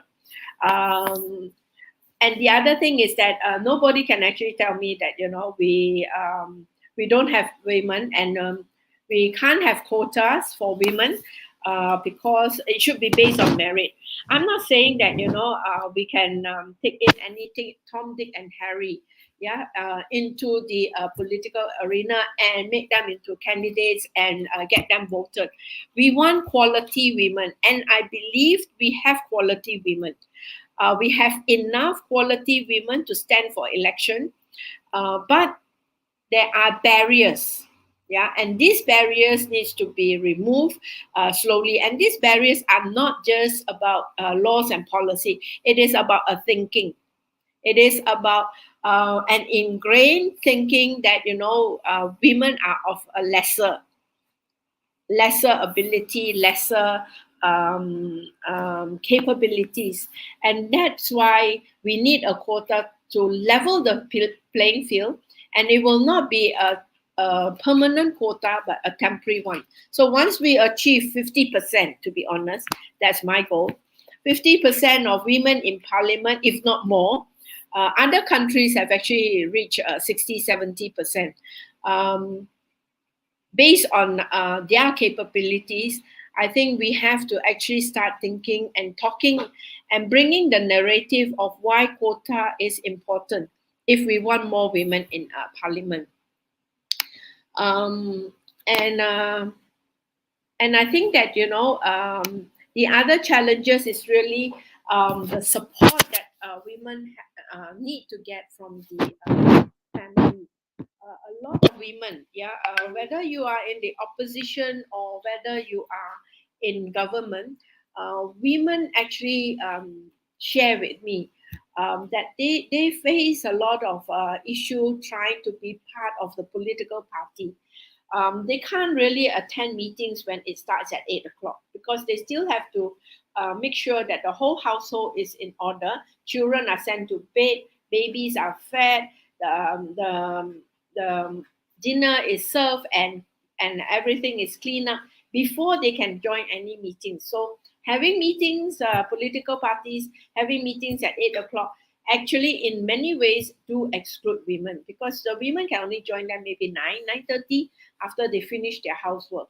But if we are able to change the thinking, I believe that men seeing and broadening their thinking would be able to support the women. And I've seen that some of the men do give support to women politicians, but we are not very near that situation. And so therefore, I think that, it's very important that women actually speaks out. Women actually exert themselves. We are not, it is not a situation where we have no choice.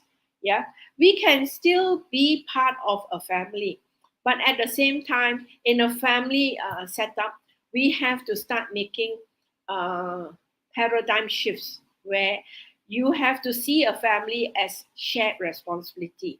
So everyone who is in the family, including children, will have to take a part of the responsibility in a family, whether it's cooking or washing or cleaning the garage or cleaning the porch or whatever. You have to bring that kind of thinking into a family unit. And it's only when examples are set, by both the parents, will actually children begin to actually be educated that there are spaces for men as well as there are spaces for women, and it is a mutual respect that we are trying to build. That is important. For example, in my family, my 3 sons will have to take turns to cook, and I actually make them do, and they have to actually, of course, wash their own clothes and everything else. But I think that is important. Yeah, we cannot spoil the boys, seriously, because they also have to learn that they have a part to play in a family. Otherwise, don't set up a family if you are not ready to do that sharing. I really feel very strongly about that, because it is enough that women have actually taken the full burden for too long. And I tell you why. I actually started a project called Cookies for a Cause in Petaling Jaya. The intention was because during the MCO, I observed that some of the public housing that I actually worked with, some of the families could not even put food on the table. And it's not just about one day. for 2-3 days, they can't even put food on the table. Because they just don't have the money. And if you remember, there was a news report where a woman was forced to actually steal in a mall because there was no food in the family for that day. So that is the situation, and me and my volunteers and also staff started these cookies for a cause with the intention that instead of just giving food baskets and distributing money to people, which most of the time we do that, and it's very necessary. But besides doing that, yeah, because these are very short term kind of stopgap measures. So therefore, we want to actually give them the rod to actually fish. Yeah, so we actually brought them into making their cookies. We give them a small grant of 225 ringgit to actually use that as a start off to buy their ingredients, their jars, and so forth. And and we also gave them financial training, digital marketing. We set up a publicity network for them. And within 3 weeks, initially the women were struggling. They were struggling because during that time when I started, that was for the Chinese New Year. During that time, we were entering into the MCO, CMCO kind of thing. They were struggling because the children were not able to go to school. So they had to actually do the online, ensure that the children go online to study, to even tuition them personally. They have to cook. They have to take care. If they have small babies, they also have to take care of the babies. And when their husbands are out of job, they also have to take care of them, cook and do all that. And on top of that, do these cookies for a cause. Yeah, but the first week was a big struggle because they were trying to adjust their lifestyle to this economic empowerment project. But the women were very persistent. They gave each other the support because there were 10 of them living quite close to each other. So when one is busy with their children and all that, others actually chipped in, even though they never seen each other or talked to each other.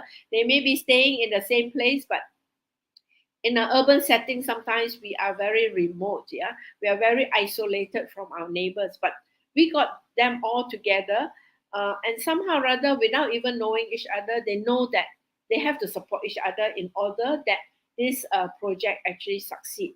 The other thing was that within 3 weeks, they were able to churn a gross of 32,000 and sold about 1,600 jars of cookies.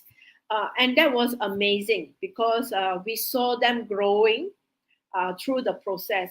So if you tell me that women are not capable, are not able to change their lifestyle, are not able to make decisions, these women actually will prove you wrong because they made the decision on who to actually deliver their cookies, how to deliver their cookies. They manage their own funds.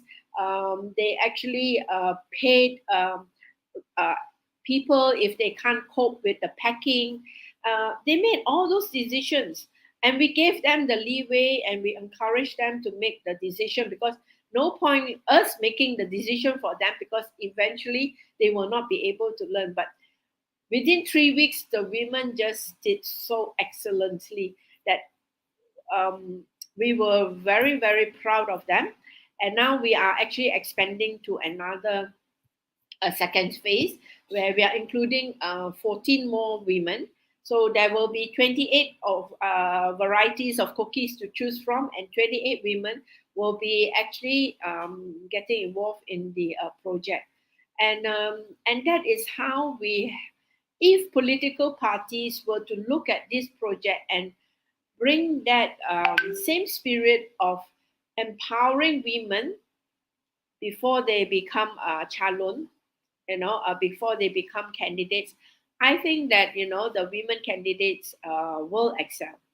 Yeah, the women who get voted in will excel because they will be able to, with a proper training of not just about party structures and all that, but how to actually do their social media, how to promote yourself, what to say, what are the things to do, how to campaign and things like that. With that kind of proper training, I think that not just women but men will be able to do very well during the campaign, and there won't be uh, any doubt that women can't be candidates, and that we don't have enough women as candidates.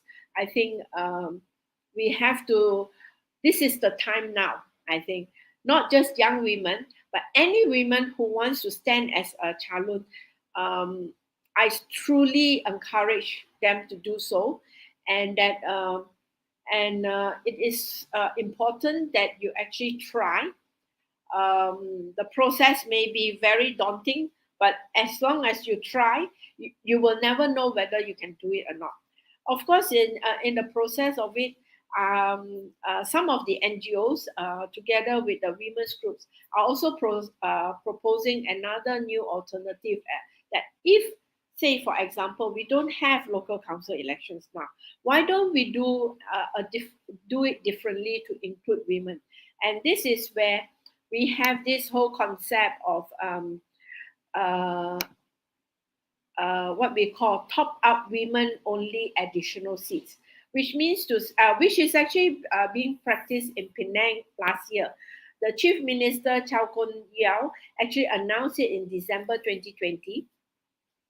And the idea is really that you actually bring in women after the whole election and all that. You according to your vote share, each party will be able to bring in additional women. So, for example, at the end of the election, you don't reach a 30%, you can actually top up with women. That's the whole idea. Now, what do these women do? Yeah, with the additional seats, these women will also get the whole full full blown thing about being eligible for candidacy. They have a voting right at the state assembly level. They will be able to participate in the select committees of the state assembly. The only difference is that these women who don't have any constituencies will not be eligible to be a chief minister or be incorporated into the state executive committee. They will not be able to be given any constituency allocation because they don't have any constituency. But what is important is that these women, these additional women, and it can also be men, yeah, from the marginalized group. So you can put criteria as to whether these additional seats that you want to top up, who are these people? So, so you can actually do that. But what is important is that these people are there to do a reform, to bring in policies that will actually bring better reform to the laws and policies. So they have that advocacy role that they can play. Of course, their term is only limited to one term. So after this one term, you cannot be part of any future top up. Yeah.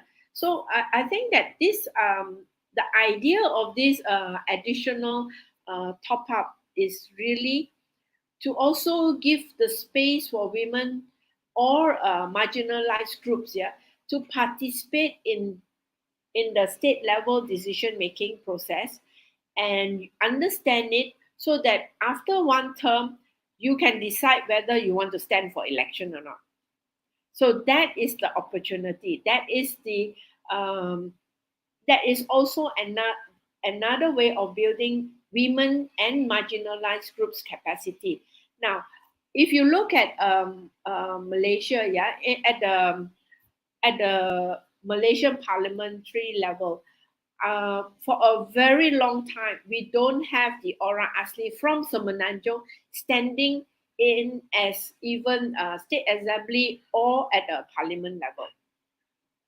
So it will be wonderful. Yeah, I've always said this. It will be wonderful if the Orang Asli is a group of them, two of them, one of them. It doesn't matter the numbers. But if they are actually being elected at the state level or at the parliament level, that makes a difference, because then it will show that we can be inclusive. Yeah, we can actually broaden the candidacy to a diverse group of people, because the diversity will bring richness to the reform agenda that that the state can have and the parliament can have. So I feel that it is important to think of ways in which we can include women, and we have to actually start now. Really, if we don't start now, 10 years later, we will still be at this forum as saying, why so few women? Yeah. If we don't start now, we will also not have specific laws that will actually help women to overcome some of their lived realities, which is facing poverty, which is facing the childcare that they need a lot of support. Even elderly women need support. Nobody actually really look into that kind of issue. We can have women parliamentarians or even women state assembly persons actually talking about all these issues. And by doing so, it may also spill over to our male counterparts actually taking up some of these issues as something where eventually you create a space where this inclusiveness becomes part of the norm of what democracy stands for. So this is something that we can all think about. I'm not sure how much time do I have left, but I. Hi, YB.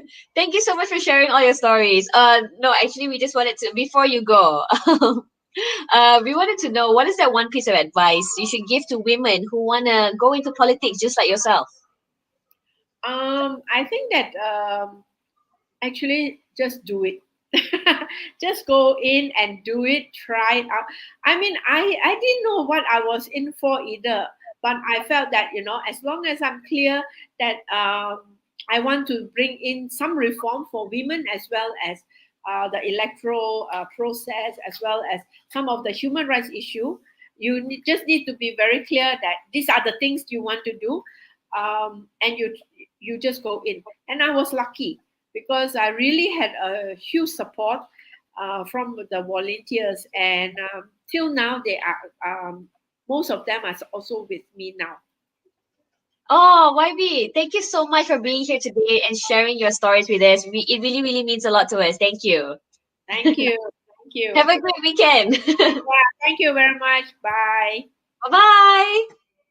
Oh my gosh, guys, this was such a wonderful day for all women around Malaysia, around the world even. It's such an empowering talk. I mean, we've got women in business, women in arts, women in science, women in education as well. Of course, this event would not be possible without the founders of SKRLWN Society. We got to call them up right now, okay? Sherry and Charlene, yes. Hi, guys. Yeah, you guys are back. I think you guys want to say to everybody before we end this. Of course. Okay, so thank you so much for being a part of this talk, for being such a wonderful audience. You have made this entire talk a very interactive discussion, and we brought in so many inspiring women. So we hope that some of you are leaving a little bit more inspired, because I think we are leaving pretty inspired. I enjoyed it. Well. I sat through this whole thing and watched it. Right in front of the TV. She sat right in front of the TV. Right in front of the TV. So I guess we'll see you guys soon, and thank you for being here. Bye-bye. Bye, guys. Bye, guys. Bye.